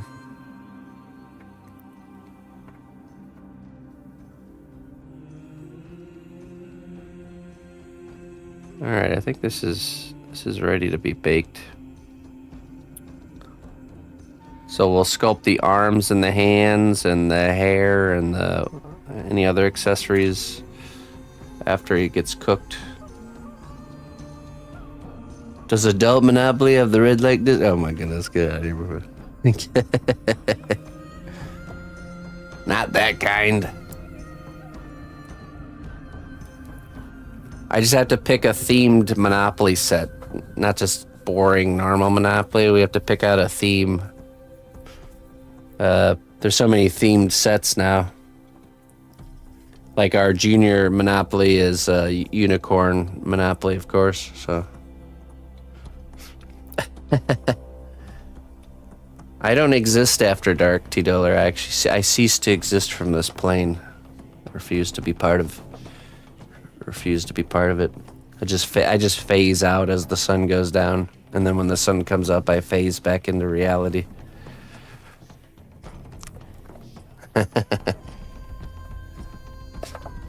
Lord of the Rings, it's fun to say all the names like Mordor. One of my favorite board games growing up was actually not just any Risk. It was Risk, but it wasn't any Risk. It was Lord of the Rings Risk. And I would always take over Mordor. That was my thing. I would always pick the cave troll and orc figures, and I would always take over Mordor. You know, when you at the beginning of the game where you each get to pick which place you kind of start, I would always be like, dibs on Mordor. Nobody ever wanted to play that game though because it's a very long game, and they were not as enthused to play it as I was, but I was always wanting to play it. CNOT has a cave troll. Yeah. I've always been a fan of strategy. I think from a very young age. A lot of your, I think a lot of your interests that you just kind of have, you really they stay with you. You know, it's like you're born with these interests and things.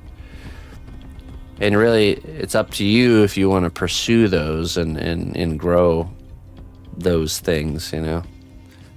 Pursue your interests, people. Relentlessly. All right, let me go get this in the oven, and I'm gonna make some coffee. And all right, grab some coffee, and I'll be right back.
All right. I baked this last night. I want to see if our duplication was successful.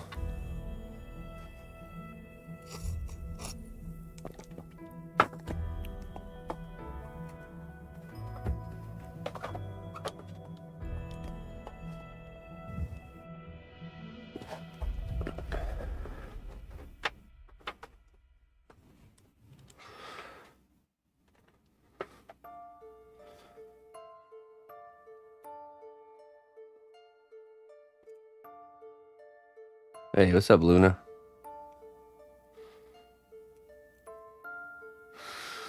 I remember when they first came out with, in WoW, they came out with the Recruit a Friend system, where if you did a Recruit a Friend account, that person and that account and your account character would get like quadruple XP or something ridiculous like that. And we totally exploited that system and got like full level characters. Like, you know, I think you had like room for like 8 characters or something on your account. And so you would do a Recruit a Friend account. You'd make a new account and have it be a Recruit a Friend for your main account, and then you would dual box. You would dual box the two newbie characters, and then you'd have your a friend pull you through dungeons on those 2 characters, and it would end up being you would like just max level the character so quickly. Multi-boxer? Just for this, yeah, just for this. You'd set the one character to follow your character, and then you would guide the 2 you wouldn't be doing anything, you'd just be walking through the dungeon as your max level friend is clearing out waves of mobs, and you're just leveling and leveling and leveling. And then what you do is at the end, you transfer the character from the new account to your main account, and you'd end up with 2 max level characters each time you did it. And you just do, and it was pretty quick. So you would level essentially by not doing anything other than being pulled through dungeons. So you would I remember you would when I was helping friends do that, I would go and just run through the dungeon and grab all the like mobs from the dungeon and just like kill them all with one shockwave or something, and you'd see those characters level like 5 or 6 times. It's pretty insane. Then you go out, reset the dungeon, and then do it again.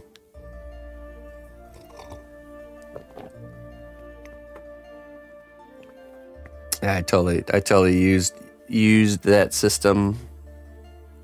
I'm sure they nerfed it, but at the time you were able to get like max level characters in like a couple days, 0 to max level. So I filled out my whole character sheet, all 8 slots with max level characters. So I had pretty much a max level everything. Now that came out much easier thanks to actually doing it properly. Still a bit rough. We're gonna need to clean it up, but yeah, that makes life a lot easier. So then these will go like this. We'll attach an armature in there. I could probably even see taking the belt sander to the back of this and getting rid of this kind of this thickness on the back. But yeah, look at that.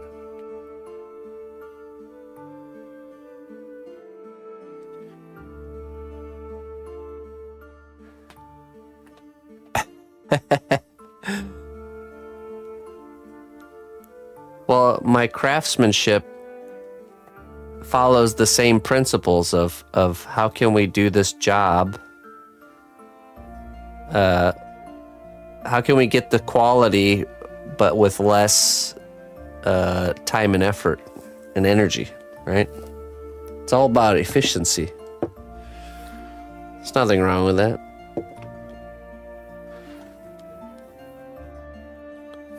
Why level up a bunch of tunes from scratch, you know, the old traditional way when I already did it one time?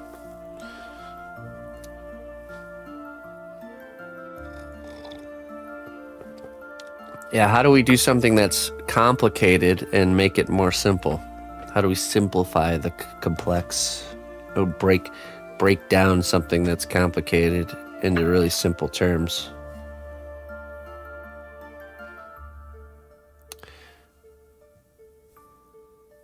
Yeah, because you got to realize anything that looks complicated or seems complicated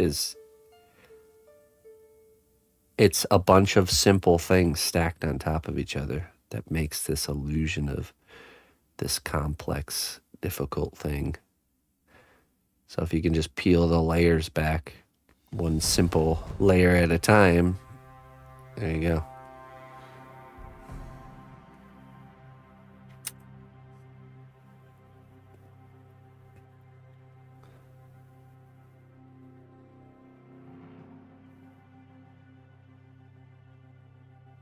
Oh yeah, it's because yeah.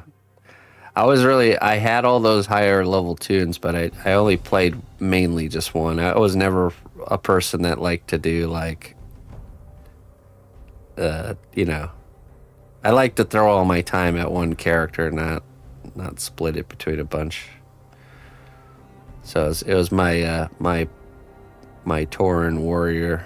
That was my main character. I had one alt that I played a little more often, and it was an orc shaman, and it was my healer. That was just so I could have a healer for the B team raids, because our raiding guild had two, A team and a B team, you know, and they're always short. Raiding groups are always short on tanks and healers, but usually it's healers, less likely tanks. But so my main character was a tank, and then my alt was a healer.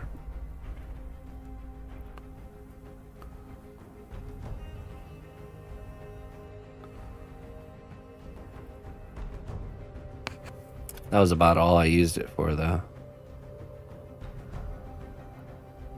That was back when shaman healing was so easy.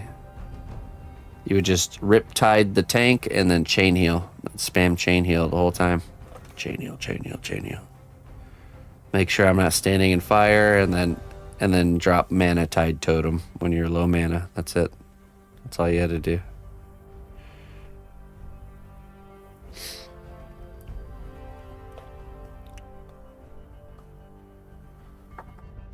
All right, what kind of guy is this one gonna be?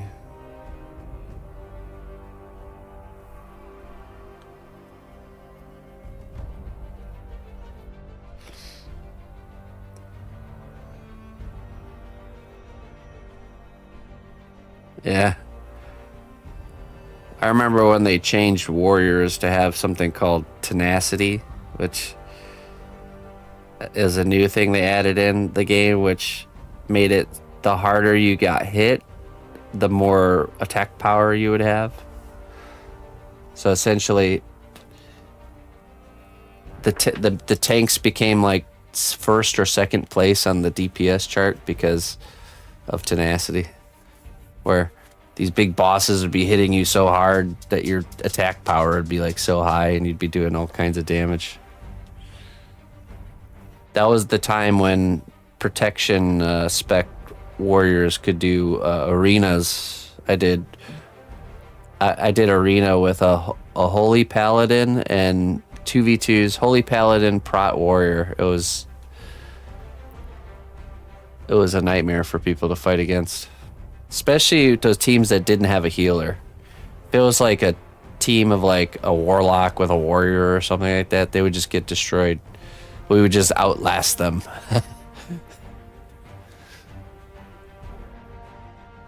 I think the only team we had an issue with was druid, healing druid, and warlock, affliction warlock. So hots and dots. That was the worst.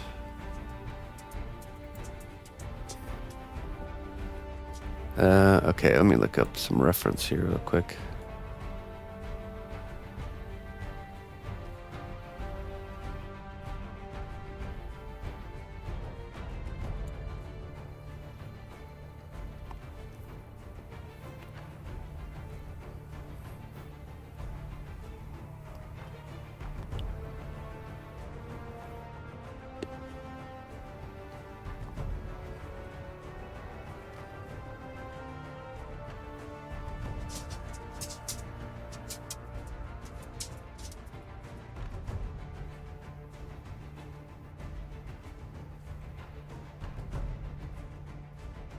Oh, I remember that. You could just run around and just do circle healing, like bursts, jumping around and just bursting circle healing. I remember that. It didn't have a cast time, right? It was just, you just could hit the button and it would do it.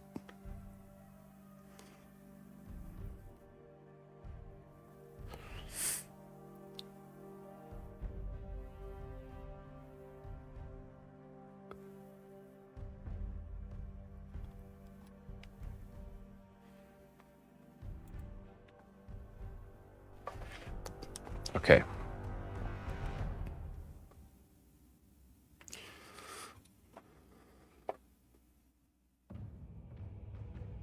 Max out your healing and your leg muscles.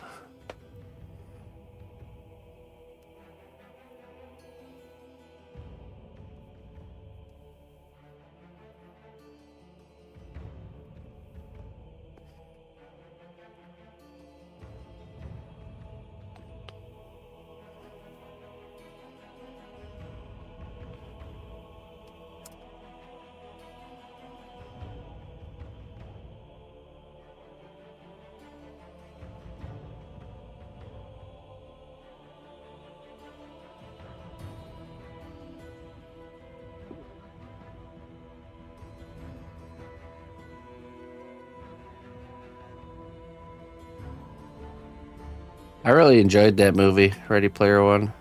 I know it got a lot of flack, but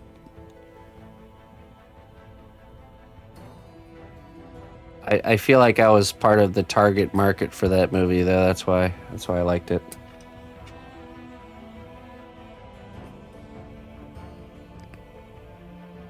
You know, 90s pop culture references mixed with gaming.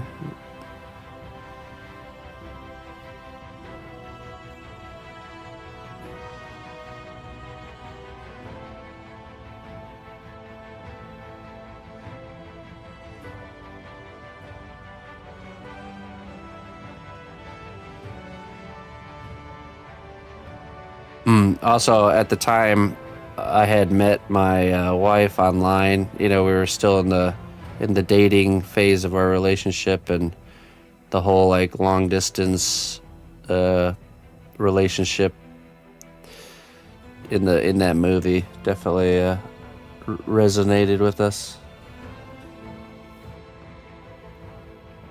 Both me and the missus.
No, but that's a story on repeat.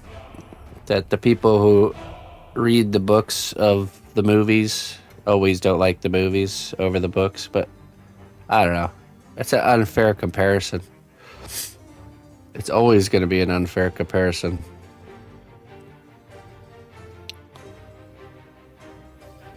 You always have to think of them as separate entities, I think, not as like competing things.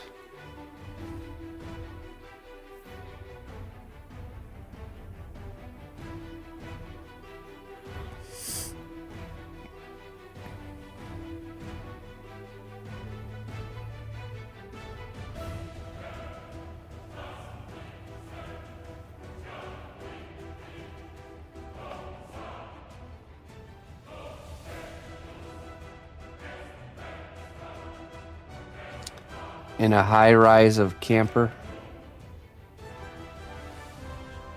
In a high rise. Oh, huh. He lived in a high rise of campers. Bunch of campers stacked on top of each other.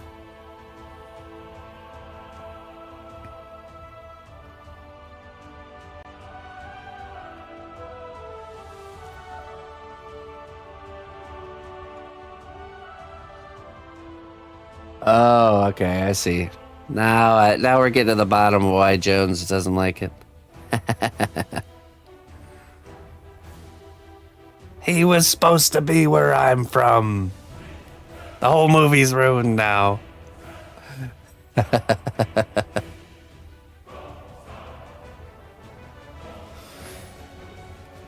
Now we're getting to the bottom of this.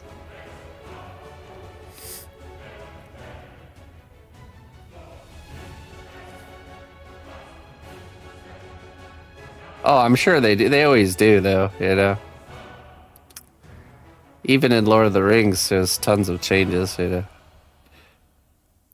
It's because they're, you know, they have to make they have to make the movie work, you know, as a movie.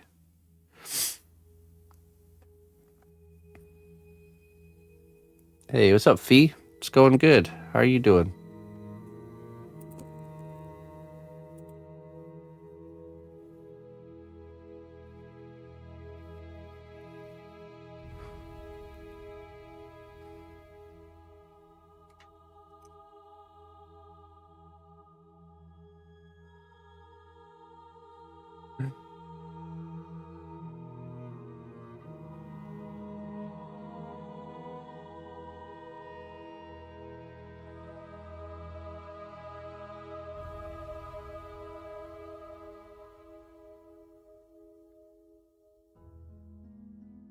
Yeah, I mean, I've always thought you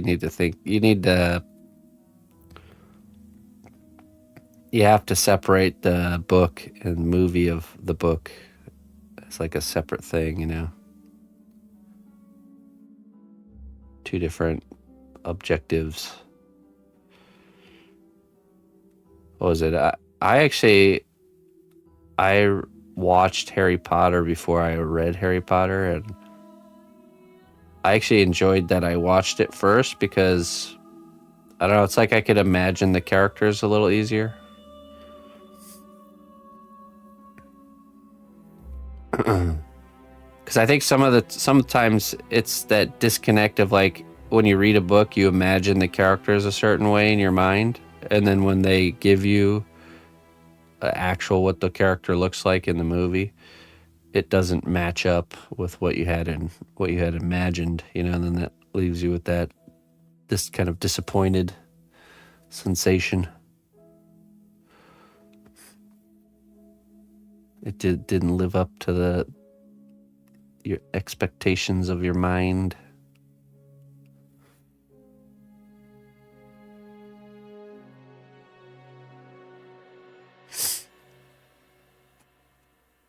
Oh, okay. Well, is everything resolved now? Oh no, okay. It's still like that. That's weird. Have you tried watching the stream on other platforms, Fee? Because I am live on YouTube, Twitch, Facebook. Maybe it's an issue with just the platform. Not working.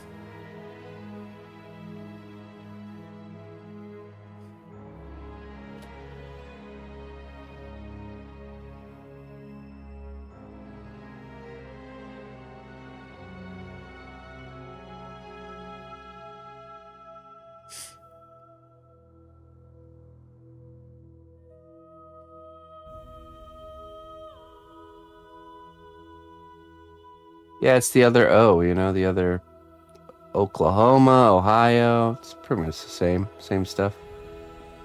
I always confuse those two.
It's Gru. Das ist Gru. Das ist Groot.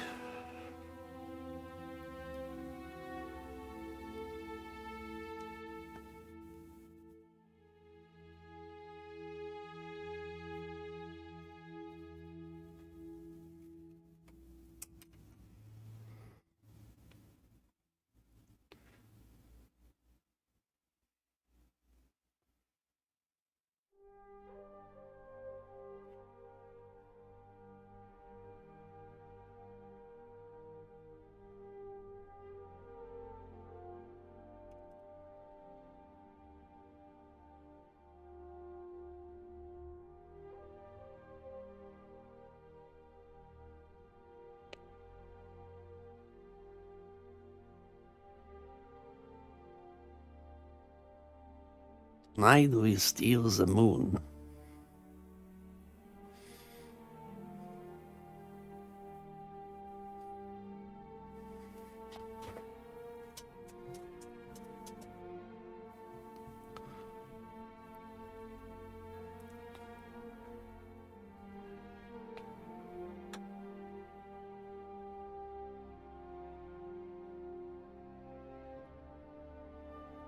You ever driven through Nebraska, Corvick?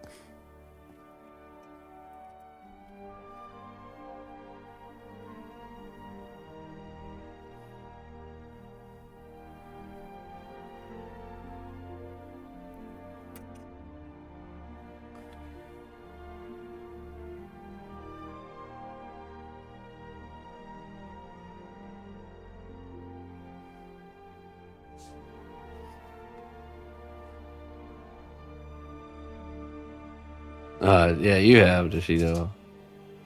Now that's the most boring drive ever. The entire length of Nebraska, it's a very long state, is literally nothing but cornfields the entire way. And it's not a perfectly straight road. It's like the subtle curve to the left and the subtle curve to the right the entire time. I've driven that length of road so many times. When I used to live in Colorado, I would drive back to Illinois It's like a 16-hour car ride, and majority of it is Nebraska. It's very boring.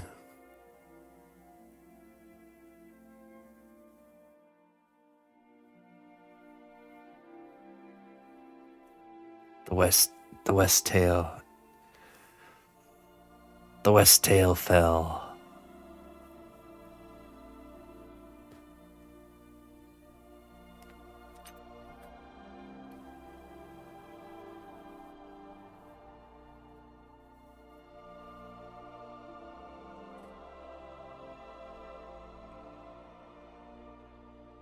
East.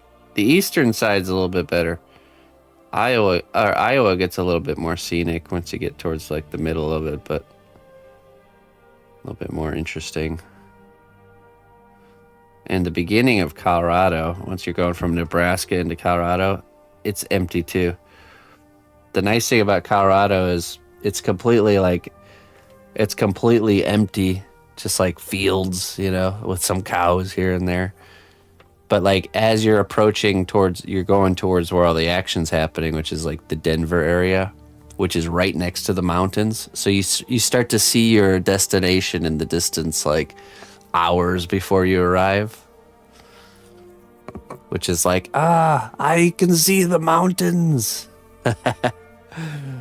We're almost there.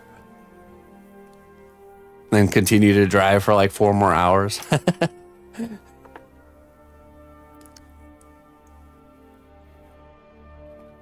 Such places need a limit-free Autobahn.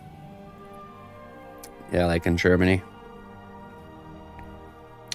That'd be nice, but I wouldn't really. I wouldn't really go much faster than like 80. To be honest. Which is what I already go down those roads usually. Usually speed limit's like 75. You just go 80. 80 down 80. You love going fast? Yeah, but I think of more of like the wear and tear on the vehicle of going more than like, going like 100 miles an hour for hours on end might not be the good for the car long term. Then you leave Denver and see nothing for 10 hours. Yeah, pretty much.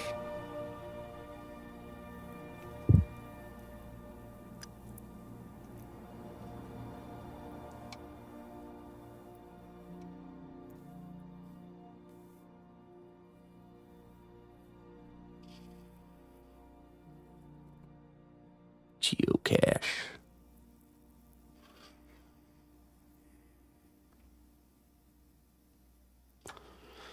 Wait, who has the craziest motorists?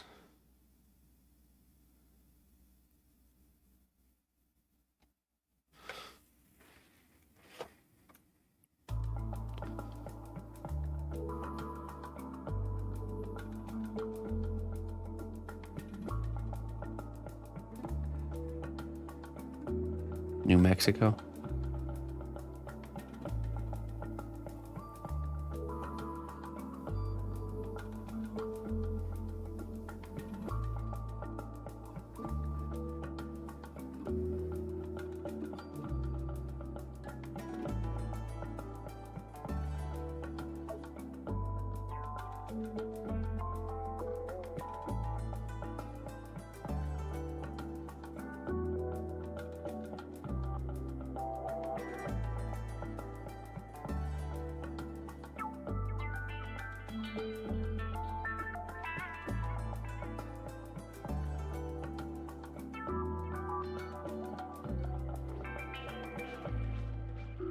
A lot of state troopers and highway patrols, they're actually looking for trucks, not necessarily speeders. Looking for them trucks that are overweight or skipping the weighing stations or some sort of a defect on their rig. Truck driver harassment.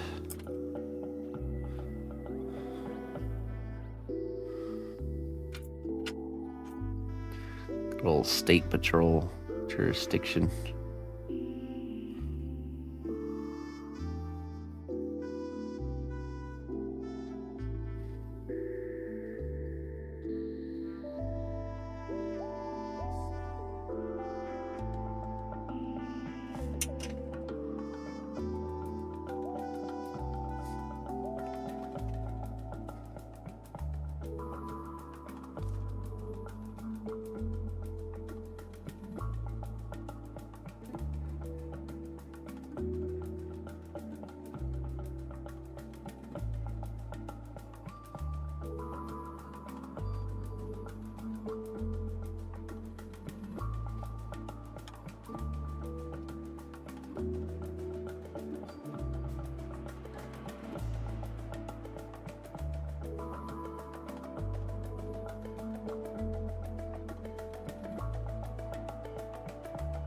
Oh, I see. Yeah.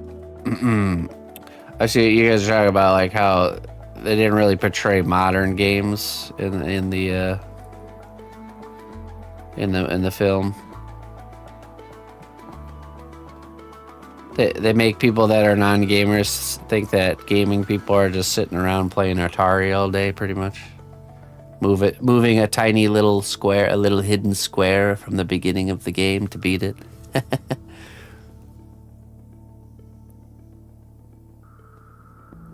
I totally got jebaited by all the nostalgia stuff. We're just sitting around on our computers, moving around tiny little boxes, little squares. Pretty much sums up gaming. Just moving pixels around.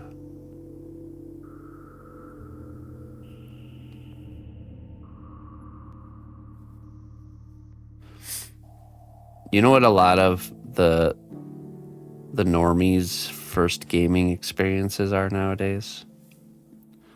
Mobile games.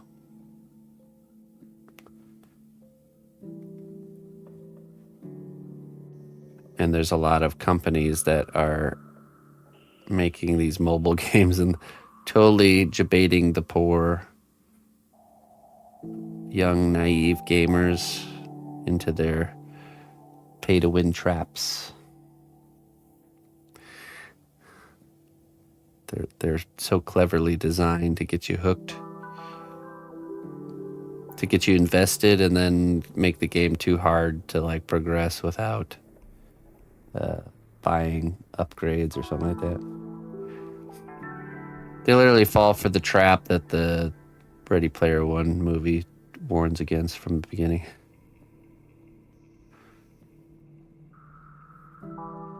What was that evil corporation called? I actually think I think if you do research, a lot of these mobile games, they're like super heavy pay to win setups, are designed by companies owned by casinos. they use the same psychology and stuff to essentially, yeah, almost like developing their games with this same mentality they develop like a slot machine for. IOI, that's right.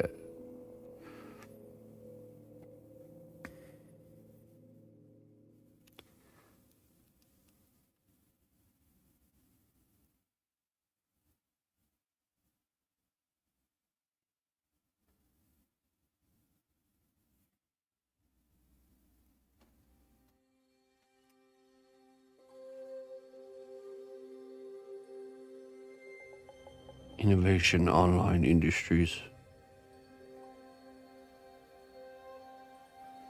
Well, because think about it, what console does people have that most people have that they don't have to go out of their way to get? It's cell phones. So it just makes sense that mobile games are there's so much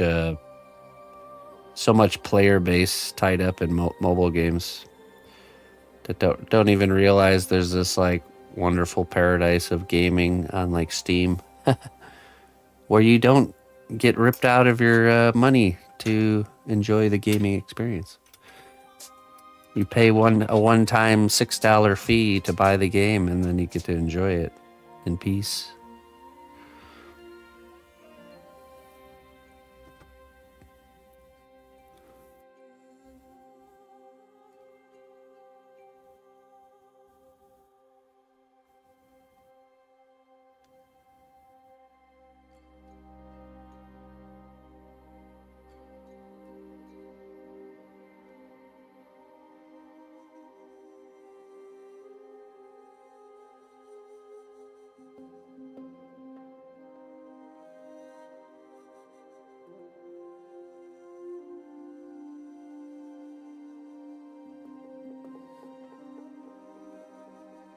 Gunting.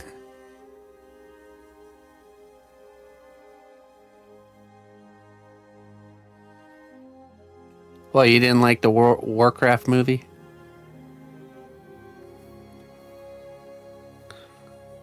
What other gaming movies have they made?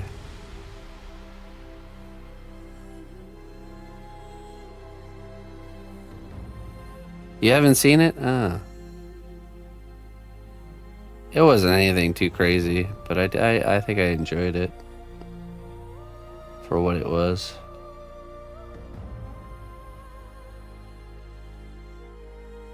Yeah, oh yeah, Fallout, the show. That man, it's so good. They did a really good job on that one. I have to say, it really feels like the Fallout universe, and like every detail is like right in line, you know. And the missus didn't even play Fallout. She really enjoyed it too. That's a winner. Oh yeah, Super Mario Brothers, the classic, the mushroom. You know, I always thought that fungus material in that movie looked like the inside of a pumpkin. You know, like the pumpkin flesh on the inside when you're scooping out the seeds. I can't help but every time I saw that movie, I would always think of like just the smell of pumpkin all over the place. Why is there pumpkin flesh everywhere? I don't get it. It's supposed to be mushrooms.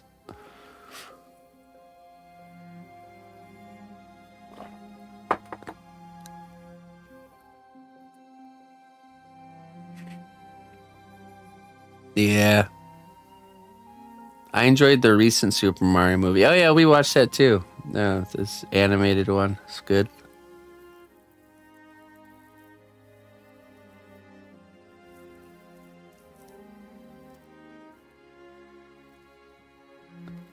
I saw the D&D movie. I actually watched that on the plane flight to Germany last year.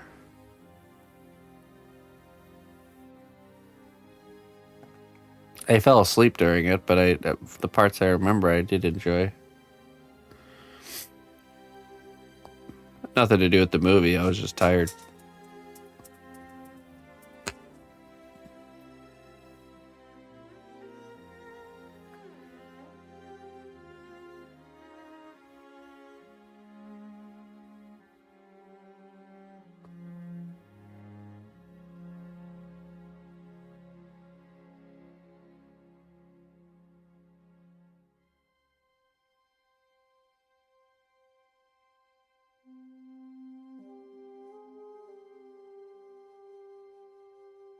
Prince of Persia. I remember I liked the soundtrack from the Prince of Persia movie. The problem with Prince of Persia for me was the actor that played the Prince of Persia. For the longest time, I could not see him as anything but Bubble Boy because of that movie. It ruined that actor for me. Anytime I saw him cast in any sort of role, it's not that way anymore for him, but for the longest time, I would just always see the goofy Bubble Boy.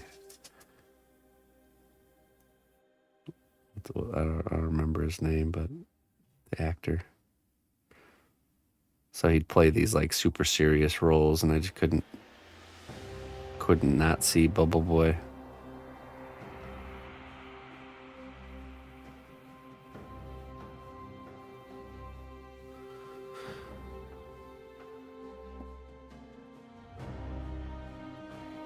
You know, I actually like District 9, and I'm kind of still waiting for the sequel for that. I think they left it wide open, didn't they? I all of a sudden crave cat food after watching it. It's weird.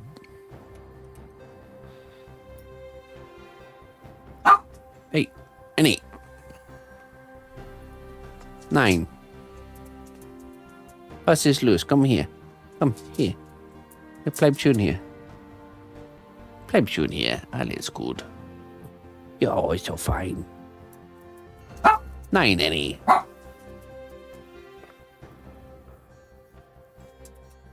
Bleib schön hier.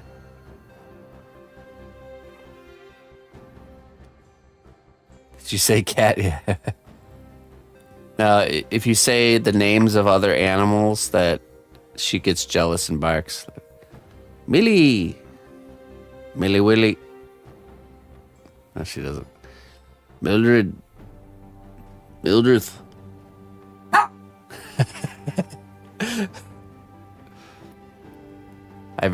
I call Millie's name next door. She's become Mildred. Mildred. I guess I use that one more often.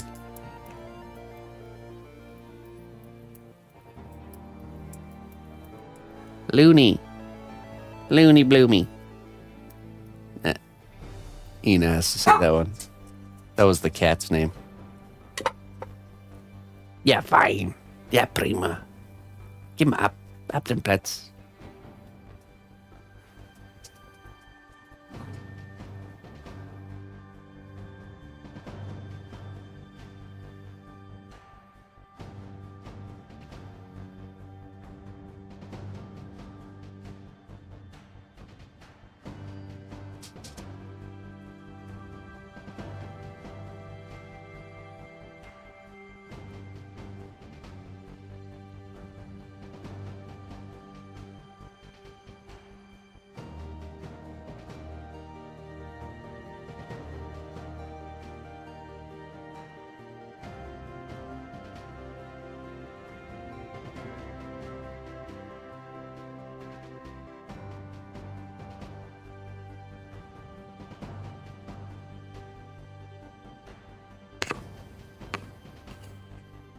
Oh. Piece of candy. Ah, beautiful. Perfect. That's a perfect ripeness right there.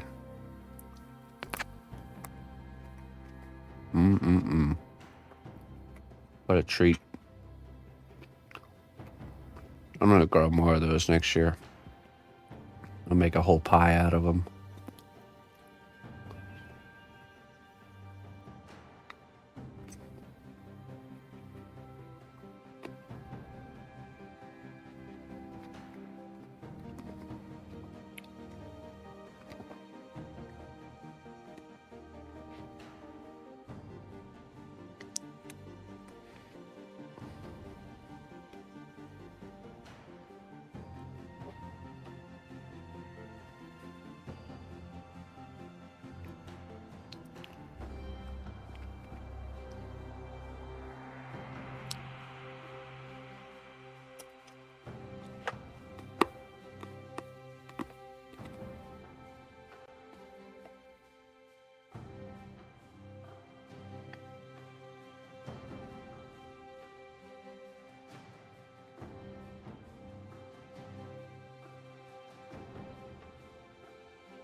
I think games is one of the longest storytelling mediums.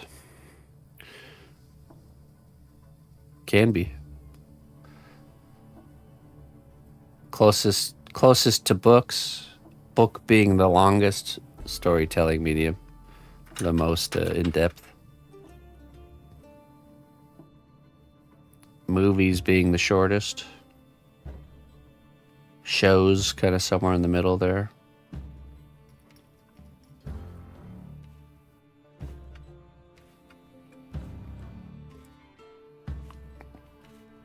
Oh, I see what you mean. Yeah, that there's just a lot going on. Yeah, you're right.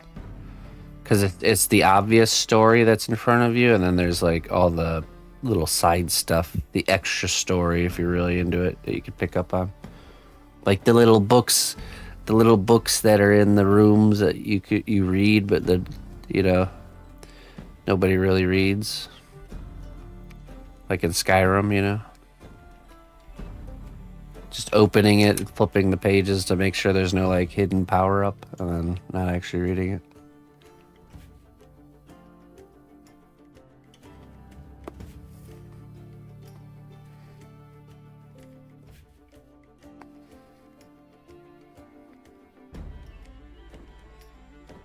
I always read them. Oh yeah? Everyone?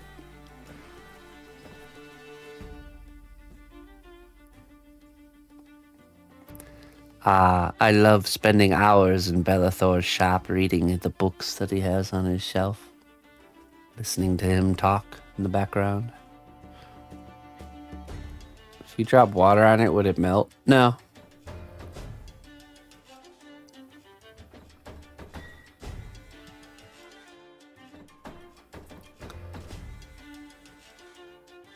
The lusty Argonian maid.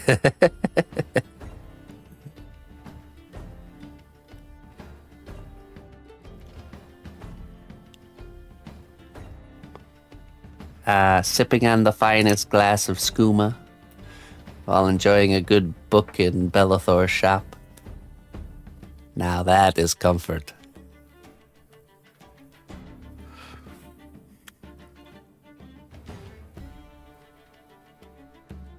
No, this is oil-based clay, so water wouldn't do anything.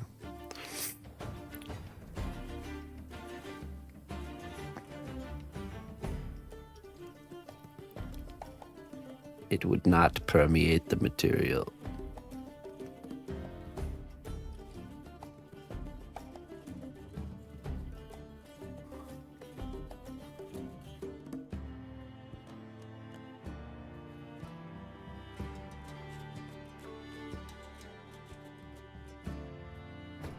Now I want to play Skyrim instead of work. Look, I'm romanticizing it. Not T-Dollar.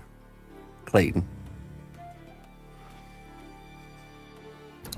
I'm just making it sound greater than it actually is. Just enjoy the thought of it. Don't actually have to do it.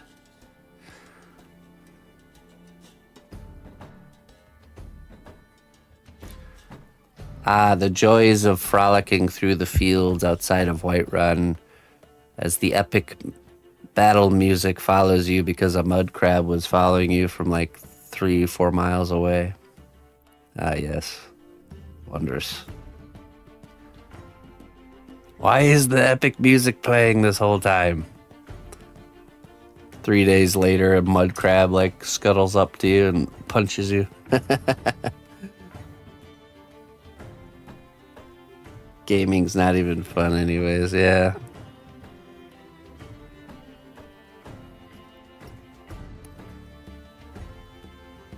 Me and Emma just played through this game called, what was it called? Oh, I just realized we're out of time. Well, this one's gonna be quite the keeper, I think.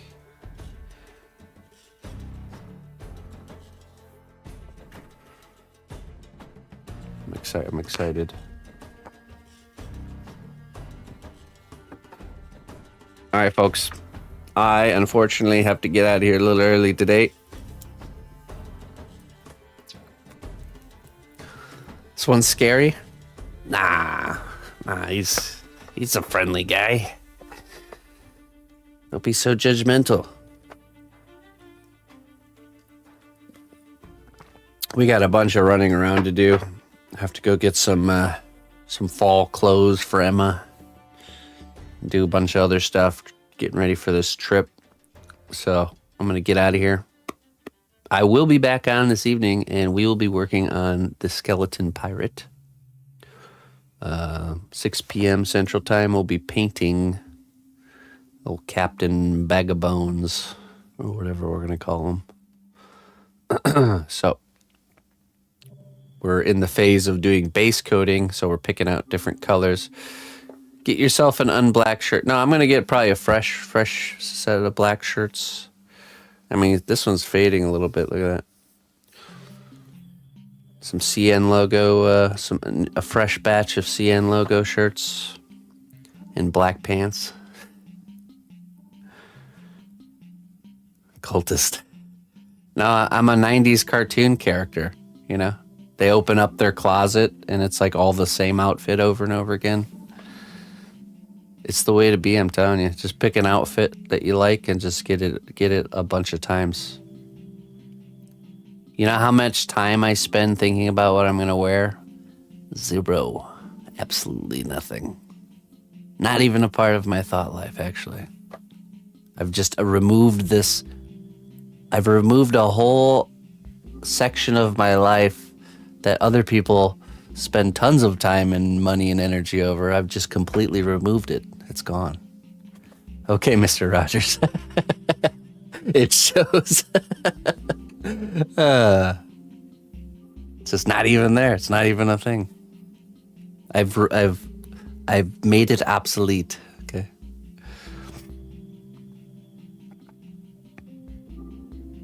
I wear work shirts I made for the business pretty much every day. Yep. Yeah. You think, do I have any other? I have like a few other miscellaneous clothing items that sometimes get worn. Sometimes there's a special occasion where I don't wear black and it's like everyone notices it. It's so funny. Like, wow, you look really different today. You know why? It's because I created contrast. If I didn't wear the same thing every day all the time, then when I would wear something different, nobody would notice.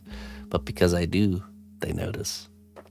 If I would just show up tomorrow for stream with like a green shirt, you guys would be like, wow, it's weird. It's weird in here. Something's different.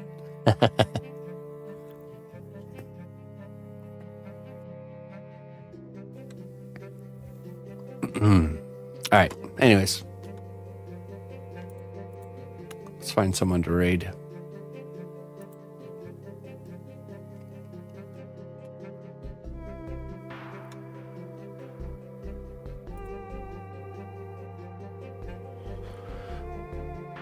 Let's see here. Animare's on. Shapuchi. Mr. Creature. Mr. Creaturiste.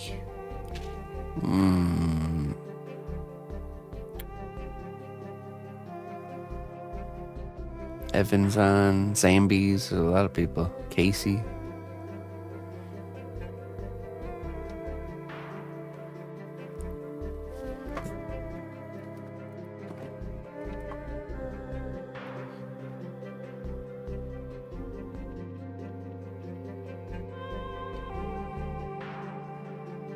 Let's go right to Animare.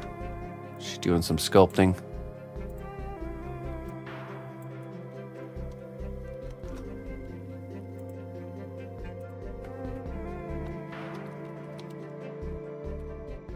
All right, my friends.